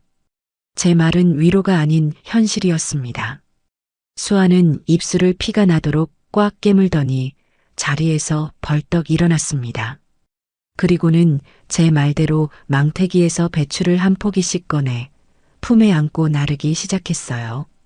수십 번, 아니 수백 번을 오가고 나서야 거대한 트럭의 짐칸은 바닥을 드러냈습니다. 수아의 이마와 등은 온통 땀으로 젖어 있었고 숨은 턱까지 차올라 금방이라도 쓰러질 것만 같았지요. 그것이 그 아이가 제 인생에서 처음으로 온전히 제 육신을 움직여 땀 흘려 일한 첫 번째 고된 노동이었습니다. 제 가르침은 혹독하고 집요했습니다. 저는 수아에게 아주 사소한 요령조차 알려주지 않았어요. 모든 것을 몸으로 직접 부딪혀 깨닫게 만들었습니다. 가장 먼저 시킨 일은 하루 종일 쪼그려 앉아 채소를 다듬는 일이었습니다. 시든 잎을 떼어내고 흙 묻은 뿌리를 칼로 잘라내고 상품 가치가 없는 것들을 골라내는 단순하지만 끝없는 작업이었지요. 수아의 희고 곱던 손가락은 하루 만에 흙물이 시커멓게 들었고 서툰 칼질에 여기저기 생채기가 나기 시작했습니다. 저녁 무렵 가게 문을 닫고 집에 돌아가면 수아는 허리가 끊어질 듯 아프다며 소리 없는 신음을 흘렸고 파스를 덕지덕지 붙이고서야 겨우 잠이 들곤 했습니다. 다음으로 가르친 것은 저울을 다루고 돈을 계산하는 법이었습니다. 암산이 느린 수아는 손님들이 몰려들 때마다 허둥대기 일쑤였고 돈을 잘못 거슬러줘 손해를 보기도 했습니다. 그럴 때마다 저는 모르는 척 내버려 두었습니다. 자신의 실수가 어떤 결과를 가져오는지, 그로 인해 우리가 얼마나 손해를 보게 되는지를 직접 느껴야만 정신을 차릴 수 있을 테니까요. 며칠을 그렇게 돈을 축내고 나서야 수아는 밤에 잠을 줄여가며 거스름돈 계산을 연습하기 시작했습니다. 가장 힘들어했던 것은 역시 손님을 상대하는 일이었습니다. 수아는 처음에는 예전 버릇을 버리지 못하고 손님들에게 백화점 직원처럼 어색하고 과장된 친절을 베풀려 했습니다. 고객님, 오늘 들어온 이 시금치는 아주 신선하고 품질이 좋습니다. 비타민이 풍부해서 피로 회복에도 그만이랍니다. 하지만 시장 바닥에서 그런 고상한 화법은 통하지 않았습니다. 깐깐하기로 소문난 단골 할머니에게 제대로 면박을 당하고 말았지요. 아가씨는 뭔 말을 그렇게 책 읽듯이 한대? 그냥 시금치 한 단 달라고. 그리고 내가 비타민 많은 거 몰라서 사러 왔겠어? 덤이나 넉넉하게 얹어줄 생각이나 해. 저는 그런 수아를 가만히 지켜보다가 손님이 가고 나면 조용히 불렀습니다. 여기는 네가 알던 세상과는 다른 곳이다. 여기서는 네가 가진 학벌이나 집안, 네가 입고 걸쳤던 것들은 아무런 소용이 없어. 이 시장 바닥에서 통하는 건 딱 두 가지다. 물건의 신선함, 그리고 주인의 넉넉한 인심. 손님들에게 필요한 건 네가 외운 듯한 상품 설명이 아니라 사람 사는 냄새가 나는 진심 어린 말 한마디야. 오늘 들어온 시금치가 아주 달고 맛있어요, 할머니. 된장 풀어서 국 끓여 드시면 아드님이 아주 좋아할 거예요 라고 말하고 시금치 몇 포기를 더 얹어드리는 게 100마디 설명보다 더 효과적인 법이다. 장사는 물건을 파는 게 아니라 사람의 마음을 얻는 거란 말이다. 수아는 제 말을 하나도 놓치지 않으려는 듯 귀담아 들었습니다. 처음에는 서툴고 어색했지만 날이 갈수록 조금씩 시장 사람들의 언어와 생리에 익숙해져 갔습니다. 정육점 김 사장님이 고기를 한 근 사러 오면 아이고 사장님 오늘 고기 때깔이 예술이네요. 저녁에 식구들이랑 삼겹살 파티 하시려나 봐요? 라며 너스레를 떨었고 생선 가게 이모가 들르면 언니 이리 와서 시원한 녹차 한잔하고 가. 오늘 날씨 무지하게 덥네. 라며 먼저 살갑게 챙기는 여유도 생겼습니다. 그 아이의 말투에서 상대를 얕잡아 보던 교묘한 가시가 완전히 빠지고 그 자리에 투박하지만 정겨운 온기가 채워지고 있었습니다. 물론 그 모든 과정이 순탄하기만 했던 것은 아닙니다. 한 달쯤 지났을까요? 그날은 유난히 장사가 힘든 날이었습니다. 온종일 고된 노동에 시달린 수아는 결국 가게 뒤편 창고 구석에 쭈그려 앉아 어깨를 들썩이며 소리 없이 눈물을 훔쳤습니다. 그 아이도 후회와 서러움 그리고 막막함이 왜 없었겠어요. 화려했던 과거와 초라하기 짝이 없는 현실을 비교하며 이 모든 것을 포기하고 싶었을지도 모릅니다. 저는 모르는 척 그 아이가 눈물을 그치고 스스로 일어설 때까지 기다려 주었습니다. 잠시 후 수아는 벌겋게 부은 눈가를 소매로 쓱 닦고는 아무 일 없었다는 듯이 다시 나와 묵묵히 제 할 일을 했습니다. 저는 그 모습을 보며 그 아이가 이제 나약한 자신과 싸워 이기는 법을 조금씩 배우고 있다는 것을 느낄 수 있었어요. 아들 명수도 그 시간 동안 철저하게 달라졌습니다. 녀석은 퇴근하면 넥타이도 풀지 않은 채 곧장 시장으로 달려와 가게 마감하는 것을 도왔습니다.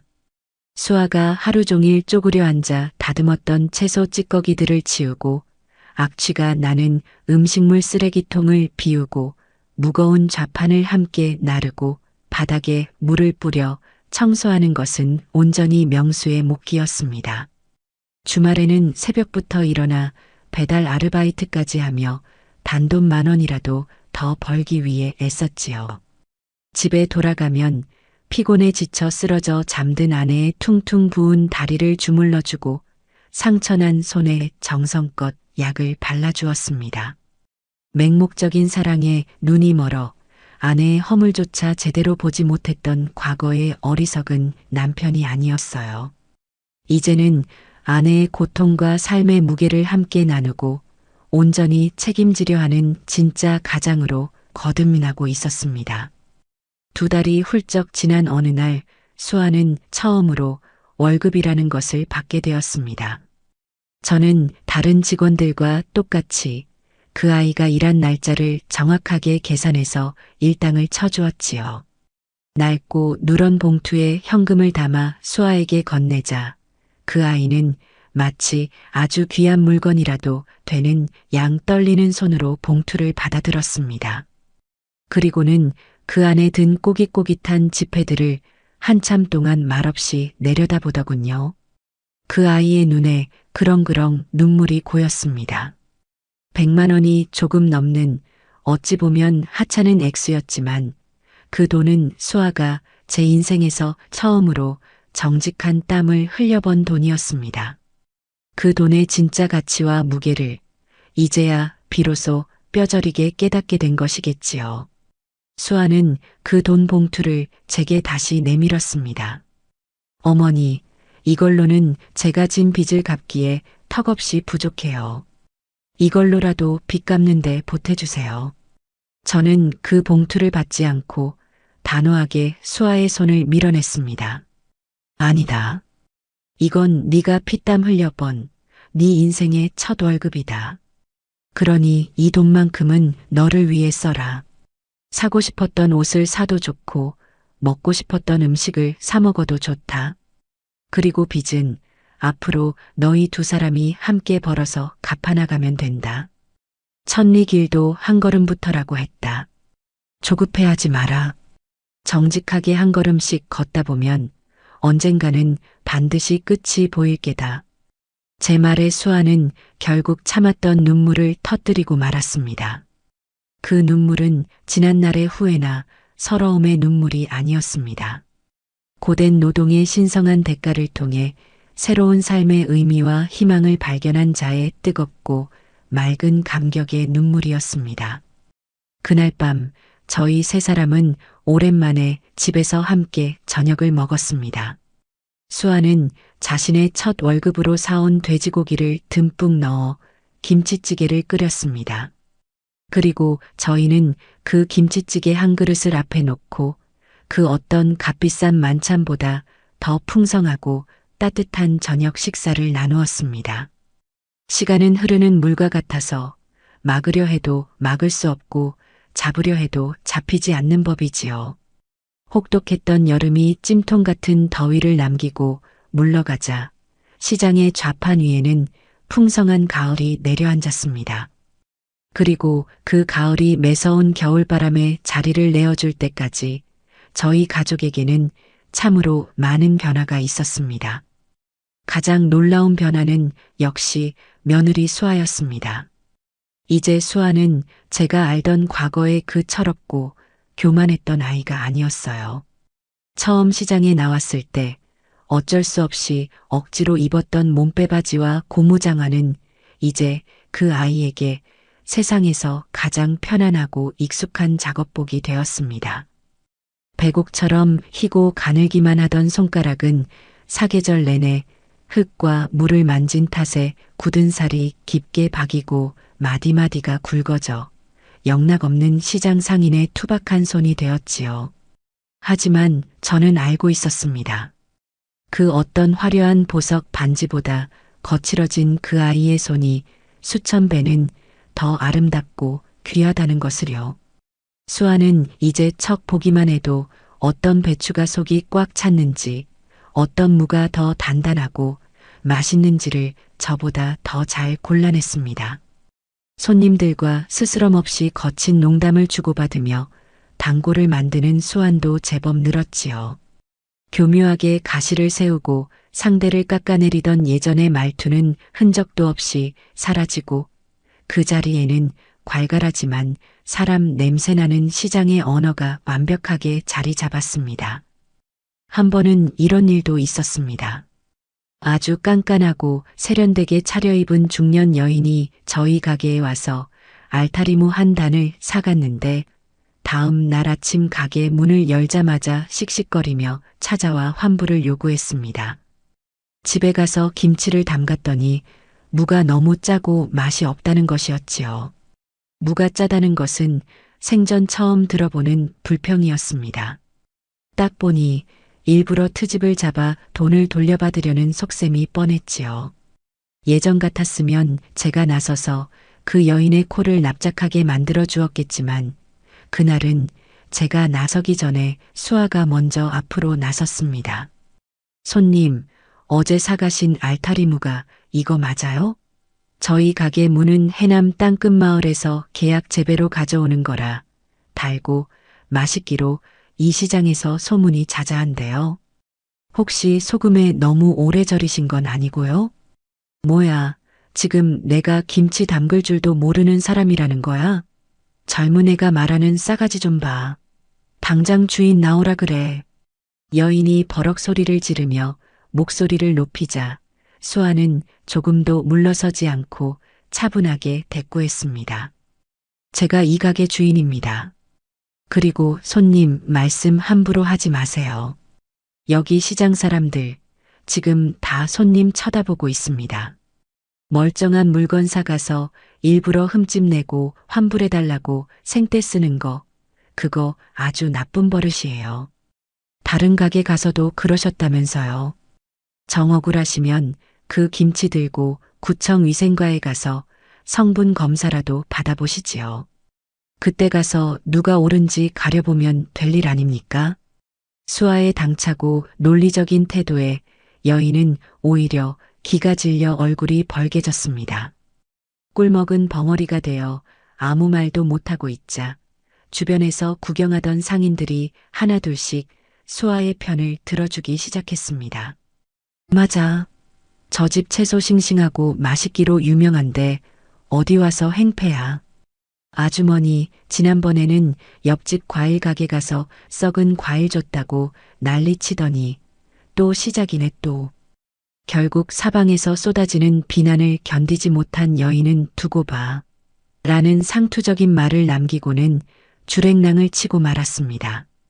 저는 그 모든 광경을 가게 뒤편에서 흐뭇한 미소로 지켜봤습니다.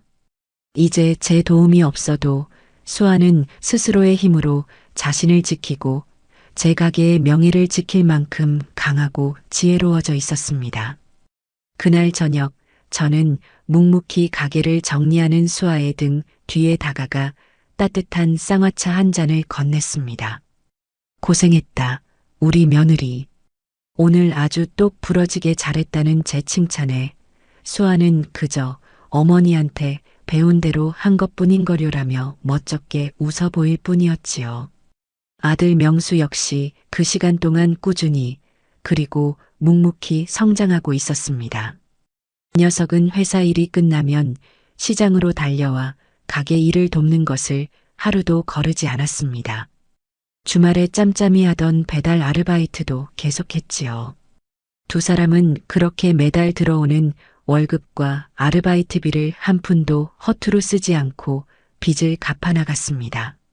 가장 이자가 비싼 대부업체의 빚부터 차근차근 청산하기 시작했지요. 얼마 전에는 드디어 마지막 대부업체 빚을 전부 갚았다며 두 사람이 손을 꼭 잡고 제게 찾아와 통장 내역을 보여주며 아이처럼 기뻐했습니다.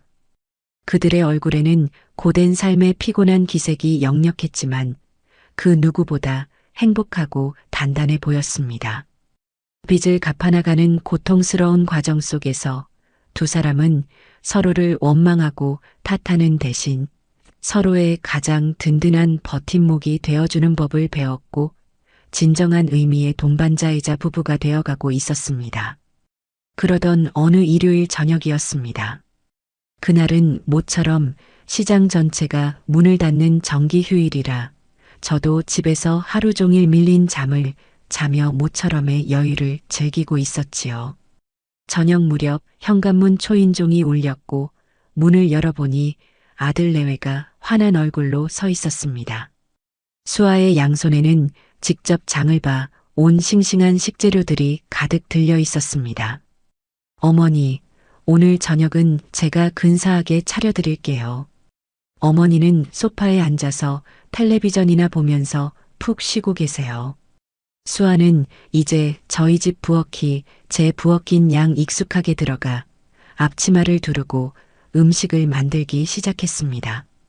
저는 소파에 앉아 텔레비전을 보는 척하며 부엌에서 들려오는 경쾌한 칼질 소리와 찌개가 보글보글 끓는 소리에 가만히 귀를 기울였습니다. 어느새 그 아이의 칼질 소리는 제법 능숙해졌고 찌개가 끓는 냄새는 구수하게 집 안가득 퍼져나갔습니다. 1시간쯤 지났을까요? 수아가 정갈하게 차려진 저녁상을 들고 나왔습니다. 자신이 직접 번 돈으로 재료를 사서 제게 어깨너머로 배운 솜씨로 끓여낸 된장찌개와 몇 가지 나물 반찬들이었습니다. 솜씨는 아직 저를 따라오려면 멀었지만 그 된장찌개는 제가 평생 먹어본 음식 중 가장 깊고 구수한 맛이 났습니다. 저희 세 사람은 오랜만에 한 식탁에 둘러앉아 함께 밥을 먹었습니다. 예전처럼 서로의 눈치를 보며 이어가던 불편한 침묵이나 서로에게 상처를 주던 가시 돋친 대화는 없었습니다. 대신 시장에서 있었던 시시콜콜한 이야기들, 이웃가게 상인들의 흉, 그리고 앞으로의 계획들에 대한 소박하지만 희망 섞인 대화가 오갔습니다. 식사를 거의 마칠 무렵 수아가 뜸을 들이다 조심스럽게 입을 열었습니다. 어머니, 제가 시장에서 일하면서 정말 많은 것을 배우고 깨달았어요. 땀 흘려 돈 버는 것이 얼마나 소중하고 거룩한 일인지, 그리고 거짓 없이 정직하게 사는 것이 얼마나 중요한 것인지를요. 예전에는 남들처럼 비싼 옷을 입고 좋은 차를 몰고 넓은 집에 사는 것만이 행복의 전부인 줄 알았어요. 하지만 지금은 아니에요.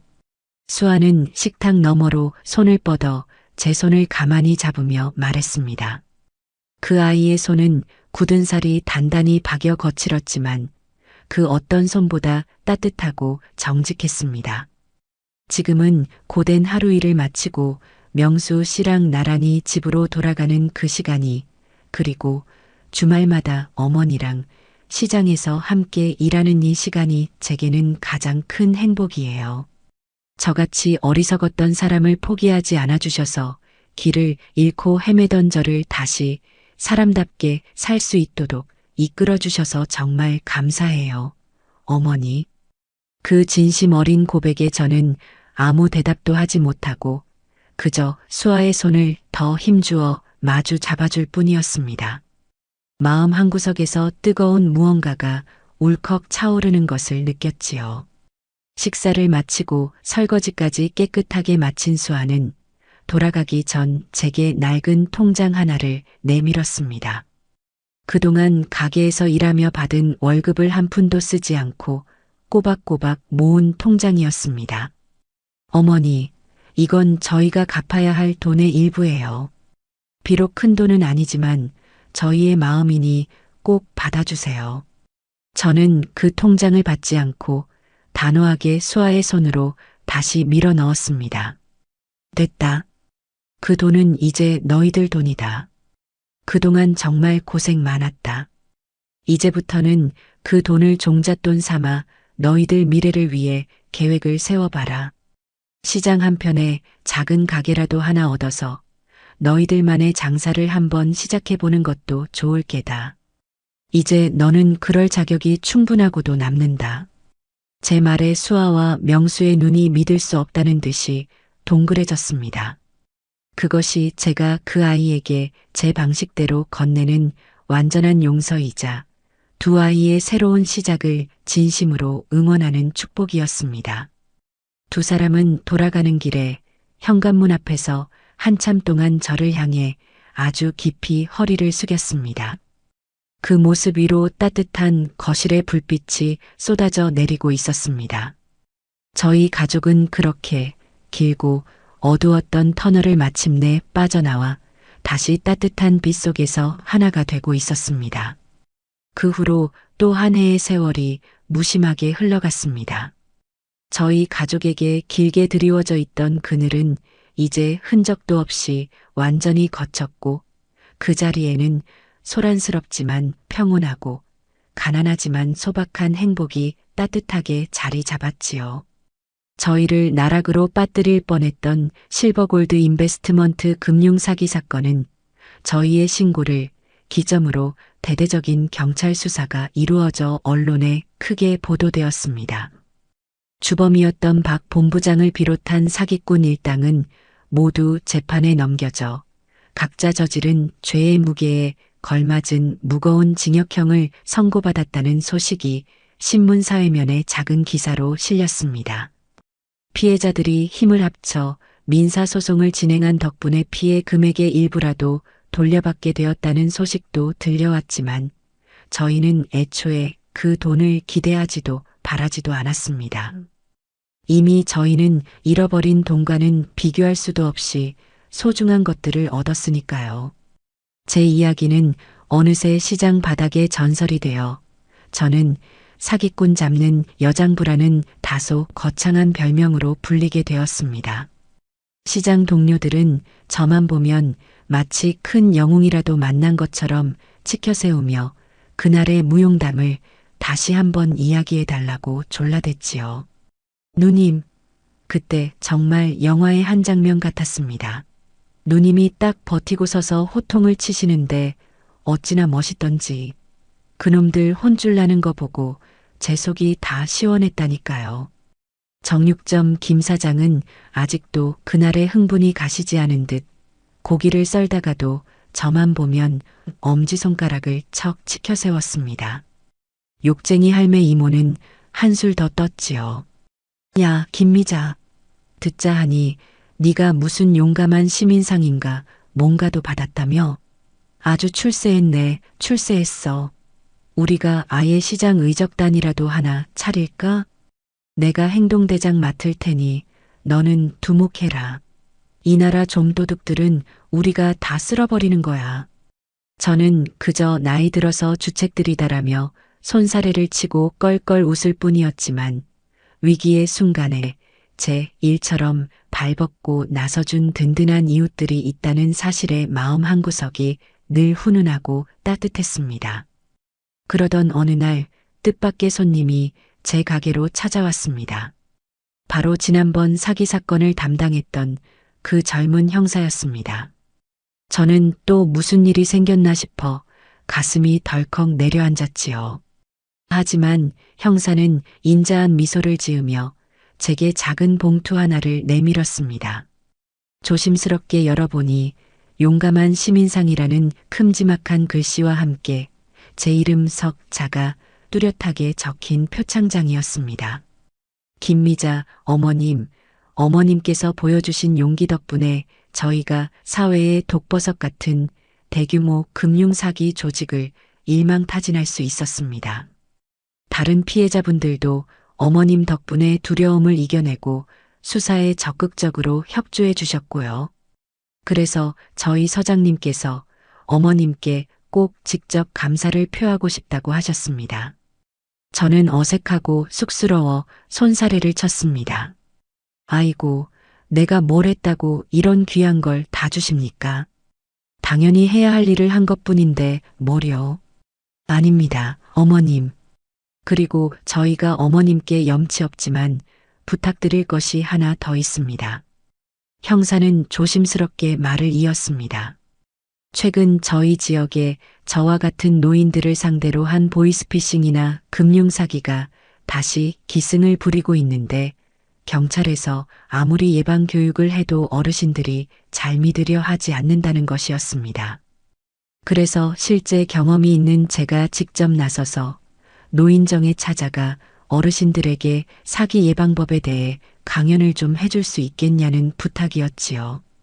저는 잠시 망설였습니다. 평생 배추와 무만 팔아온 무식한 늙은이가 감히 누구를 가르친다는 것이 왠지 가당찮고 쑥스럽게 느껴졌습니다. 하지만 다시 곰곰이 생각해 보니 저의 아팠던 경험이 다른 누군가에게는 같은 실수를 반복하지 않게 하는 예방주사가 될 수 있다면 그것 또한 아주 의미 있는 일이라는 생각이 들었습니다. 저는 고심 끝에 그 제안을 받아들였습니다. 그날 이후 제게는 시장 상인이라는 직함 외에 금융사기 예방 시니어 자문위원이라는 아주 거창한 직함이 하나 더 생겼습니다. 한 달에 2번 저는 가장 깨끗하고 단정한 옷으로 갈아입고 지역 노인정을 찾아가 마이크를 잡았습니다. 제 경험담을 바탕으로 사기꾼들의 교묘한 수법을 하나하나 설명하고 세상에 공짜는 없으니 절대로 낯선 사람의 달콤한 말에 속아 평생 피땀 흘려 모은 재산을 넘겨주어서는 안 된다고 목청껏 열변을 토했지요. 처음에는 어색해하고 반신반의하던 어르신들도 저의 진심 어린 이야기에 귀를 기울이며 고개를 끄덕여 주셨습니다. 제 삶에 누군가를 도울 수 있다는 새로운 보람이 하나 더 늘어난 셈이었어요. 아들 내외는 제가 내어준 통장의 돈을 소중한 종잣돈 삼아 시장 안쪽에 작은 점포를 얻어 아담한 반찬 가게를 열었습니다. 수아는 제가 가르쳐준 손맛에 자신만의 깔끔하고 정갈한 솜씨를 더해 정직하고 맛깔스러운 반찬들을 만들어냈지요. 명수는 퇴근 후 가게에 들러 늦게까지 아내를 돕고 무거운 짐을 나르고 배달을 하는 굳은 일을 도맡아 했습니다.